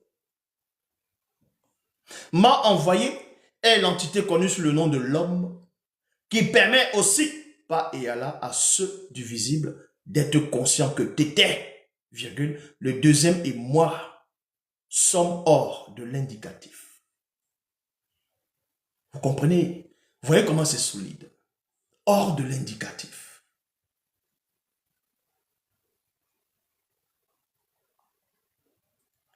Ne l'attire pas le verbe. Et le deuxième et moi, nous le ressusciterons spirituellement au dernier jour. Dès ce moment, plusieurs des non-initiés, au nombre de 70, parmi les hommes, parmi les gens de la foule qui avaient cru se retirèrent et n'allaient plus avec Djoksabe. Il y a point. Djoksabe s'adressa alors à nous, ses apôtres, à l'exception de Abéa. Abéa, c'est ce qu'eux vont appeler Nathanaël. Et de Soma, 2 points. Et vous, ne voulez pas aussi vous en aller? Point d'interrogation. Donc maintenant, on va passer dans la phase 5. C'est le symbole de la domination par le verbe. Le symbole de la domination par le verbe. Vu que Satan a sali, quasiment perverti, le symbole, le chiffre de 70, il a aussi voulu pervertir ça aussi dans les Bibles classiques. C'est pour ça que dans les autres versions, c'est 72 disciples. Alors qu'à la base, même, c'est 70. Parce que c'est 70 anciens qui ont vu les autres des entités. Koudoumane, chapitre 32, verset 1 à 15. Il est dit, après ces événements, donc les événements où 70 disciples sont entrés dans l'apostasie, ont abandonné. Maintenant, vu que c'est un chiffre qu'il faut restaurer, Djoksabe va restaurer ce chiffre-là maintenant. Non seulement il va restaurer le chiffre 70, mais par ce chiffre-là, il va dominer. C'est pour ça qu'il est dit ici, après ces événements, Djoksabe désigna encore 70 autres disciples et il les envoya devant lui. Vous voyez, c'est pour ça que je vous ai expliqué pendant l'introduction qu'il y avait encore. C'est pour ça que même quand vous lisez dans les Bibles classiques, dans Luc chapitre 10, verset 1, dans la Bible seconde 21, il dit après cela, le Seigneur désigna encore. Quand on dit encore, ça dit qu'on avait désigné auparavant. Vous voyez? Mais ceux qui vont venir lire ne comprendront pas pourquoi on dit encore. Maintenant, dans le livre mystérieux, on vous explique pourquoi encore apparaît. Après ces événements, Djoksabe désigna encore 70 autres disciples et les envoya devant lui, 2 par 2, dans tous les villages et villes et dans tous les endroits du continent où lui-même devait y aller. Et après, il leur dit, la moisson est grande, mais il y a peu d'ouvriers. La moisson est grande, mais il y a peu d'ouvriers. Priez donc le Mbénédi, entre parenthèses, propriétaire, de la moisson, d'envoyer des ouvriers dans sa moisson. Partez. Voici, je vous envoie comme des agneaux au milieu des loups. Il est prescrit de ne rien prendre pour le voyage si ce n'est un bâton. Pourquoi le bâton? Le bâton va symboliser la royauté. Le bâton va symboliser la puissance. Avec le bâton, c'est la justice. Le bâton, c'est le fouet. La correction. Parce que là, les 70 disciples ici vont symboliser la puissance qui va restaurer l'apostasie. Qui va restaurer ceux qui ont plongé dans le monde occulte. Le symbole des 70. Donc, ils doivent prendre le bâton. Le bâton souverain qui est la correction. de n'avoir ni pain, ni sac, ni monnaie dans le bourse. Dans quelque maison que vous entrez, dites d'abord que la paix soit sur cette maison. Et s'il s'en trouve là un homme de paix, votre paix, entre parenthèses, sous le regard perçant de l'entité de paix, on referme la parenthèse, reposera sur lui. Sinon, elle reviendra à vous. On les a armés, les 70 personnes disciples. On les donne le bâton, on les donne la puissance, on les donne le pouvoir de la paix. Que les maisons où ces personnes vont entrer, s'il dit que la paix soit dans cette maison, si ces personnes sont dignes de recevoir votre paix, ça va se passer sous le regard perçant de l'entité de paix.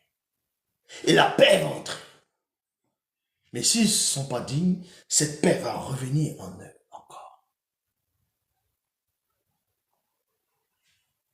Demeurez dans cette maison-là, mangez et buvez ce qu'on vous donnera selon le verbe. Vous voyez, on précise selon le verbe. Ça veut dire que si on te donne, on va dire, des excréments, tu ne dois pas manger, vu qu'on précise ici selon le verbe. Or, dans les bibliothèques classiques, ils ne précisent pas. Car l'ouvrier mérite son salaire. N'allez pas dans les maisons des Blancs et des sans-mêlés métis.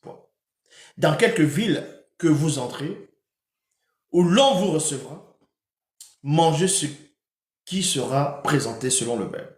Guérissez les malades connus qui s'y trouveront et dites-leur, le royaume des initiés de l'Oba s'est approché de vous.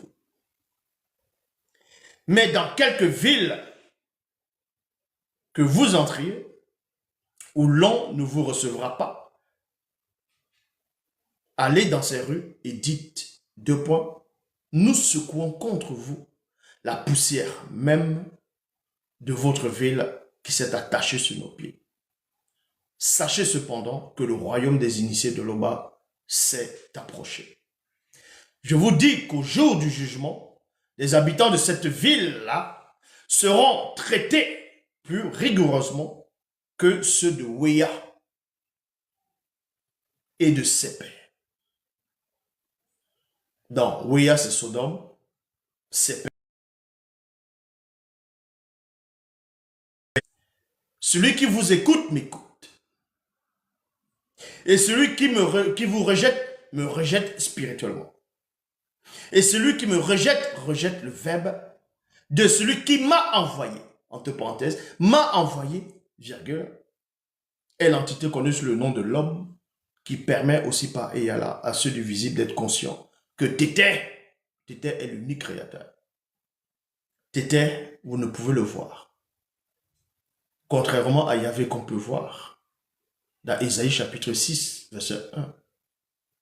Le jour de la mort du roi Osée, je vis Yahvé, en fonction des versions, l'Éternel Jéhovah Elohim, assis sur un grand trône, et les pans de son revêtement remplissaient le temple. Or, dans la vraie version, c'est Moutatidi qu'on voit. Et Moutatidi n'est pas le créateur. Le créateur ne parle pas directement à la créature. On ne peut le voir.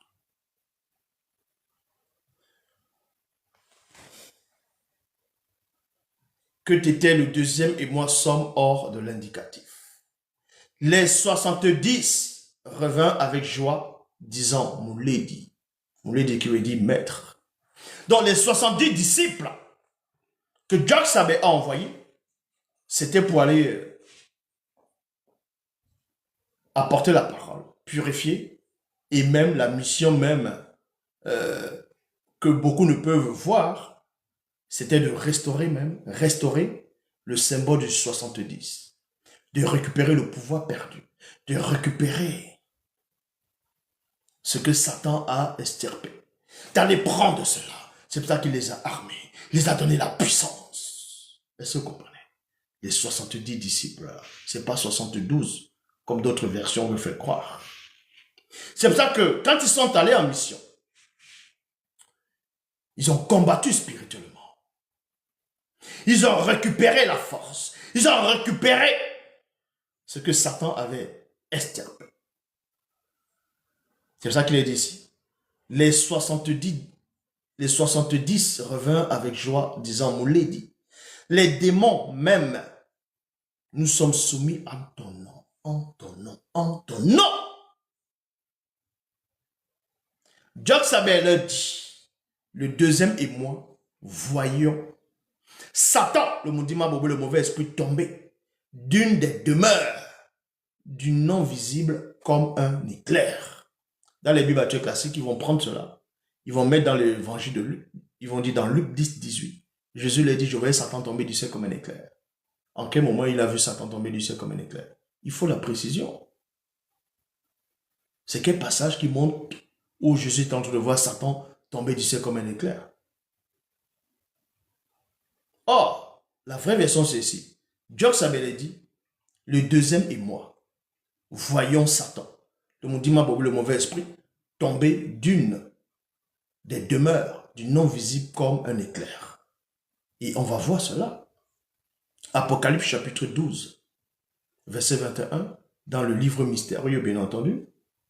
Je conçus aisément la stupeur de Satan, le mauvais esprit, lors de sa chute, quand il sentit les regards perçants de deux êtres mystérieux se poser sur lui.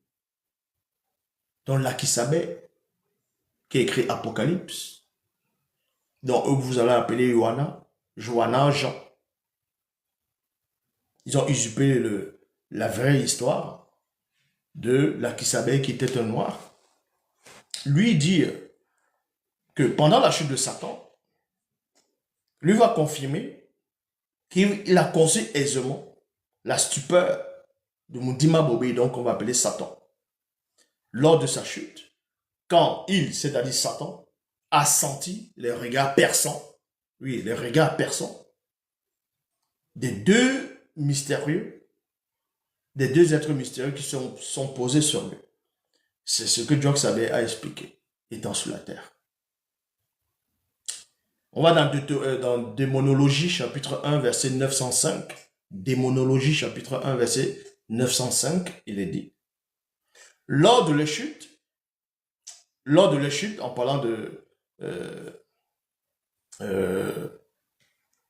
c'est ceux qui ont tombé, ceux qui sont tombés.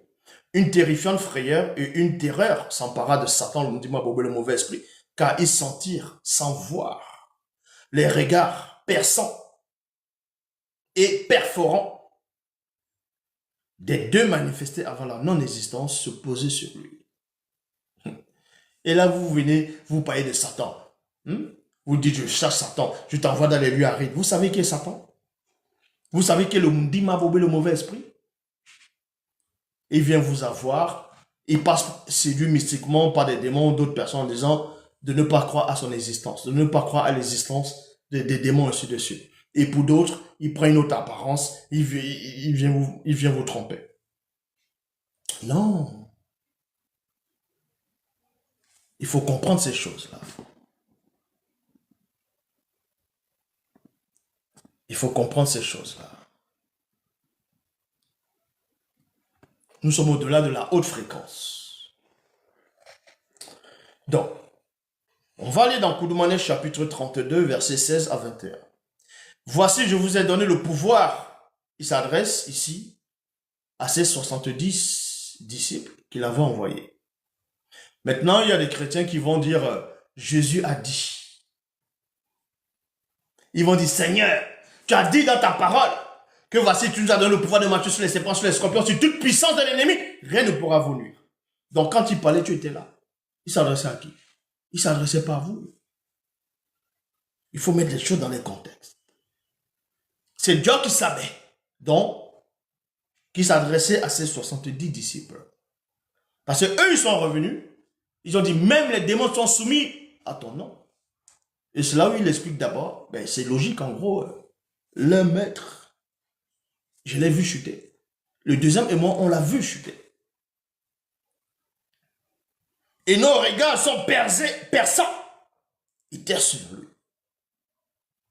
Et dans la suite, il va dire ici, voici, je vous ai donné le pouvoir de marcher sur les démons serpents. Et non seulement les serpents, mais les démons serpents et les démons scorpions et sur toute la puissance, force ou aucune volonté de l'ennemi ne pourra vous nuire en vous faisant chuter, entre parenthèses, péché, virgule, ni vous faire abandonner, ni même vous amener à agir contre votre volonté tant que vous êtes entièrement et totalement soumis au Verbe. Voilà. Cependant, ne vous réjouissez pas de ce que les démons vous sont soumis, mais réjouissez-vous de ce que vous êtes spirituellement établi dans le grand ordre des choses. Dans les bibliothèques classiques qui disent que vos noms soient écrits dans le livre de vie. Ils ne savent même pas c'est quoi le livre de vie. Ils ne savent même pas c'est quoi le livre de vie, c'est quoi l'arbre de vie, le livre de vie, ils ne savent pas. Mais bon. En ce moment, moi, Jock Isabé, là maintenant c'est Jock Isabé ici qui parle. En ce moment, moi, Jock Isabé, je transsalis de joie par le Mundi Musangi. Puis je dis, je te loue, Tété, créateur des cieux visibles et non visibles, et de la terre, de ce que par le Verbe, tu as caché ces choses aux non-initiés, blancs et sans mêlée métis, et de ce que par le Verbe, tu les as révélés aux initiés. Oui, Tété, Père, je te loue de ce que la manifestation de ta volonté l'a voulu ainsi. Entre parenthèses, en nous, virgule, le deuxième émoi. En nous, entre parenthèses, le deuxième émoi. Toutes choses nous ont été données. Toutes choses nous ont été données, entre parenthèses, en nous, au deuxième et à moi. Par Tété, notre Père. Et aucun non-initié, blanc ou sans mêlée métis, ne sait qui sont les deux. Virgule. Si ce n'est Tété, ni qui est Tété, si ce n'est les deux, et celui connu à qui les deux veulent le révéler. Le révéler.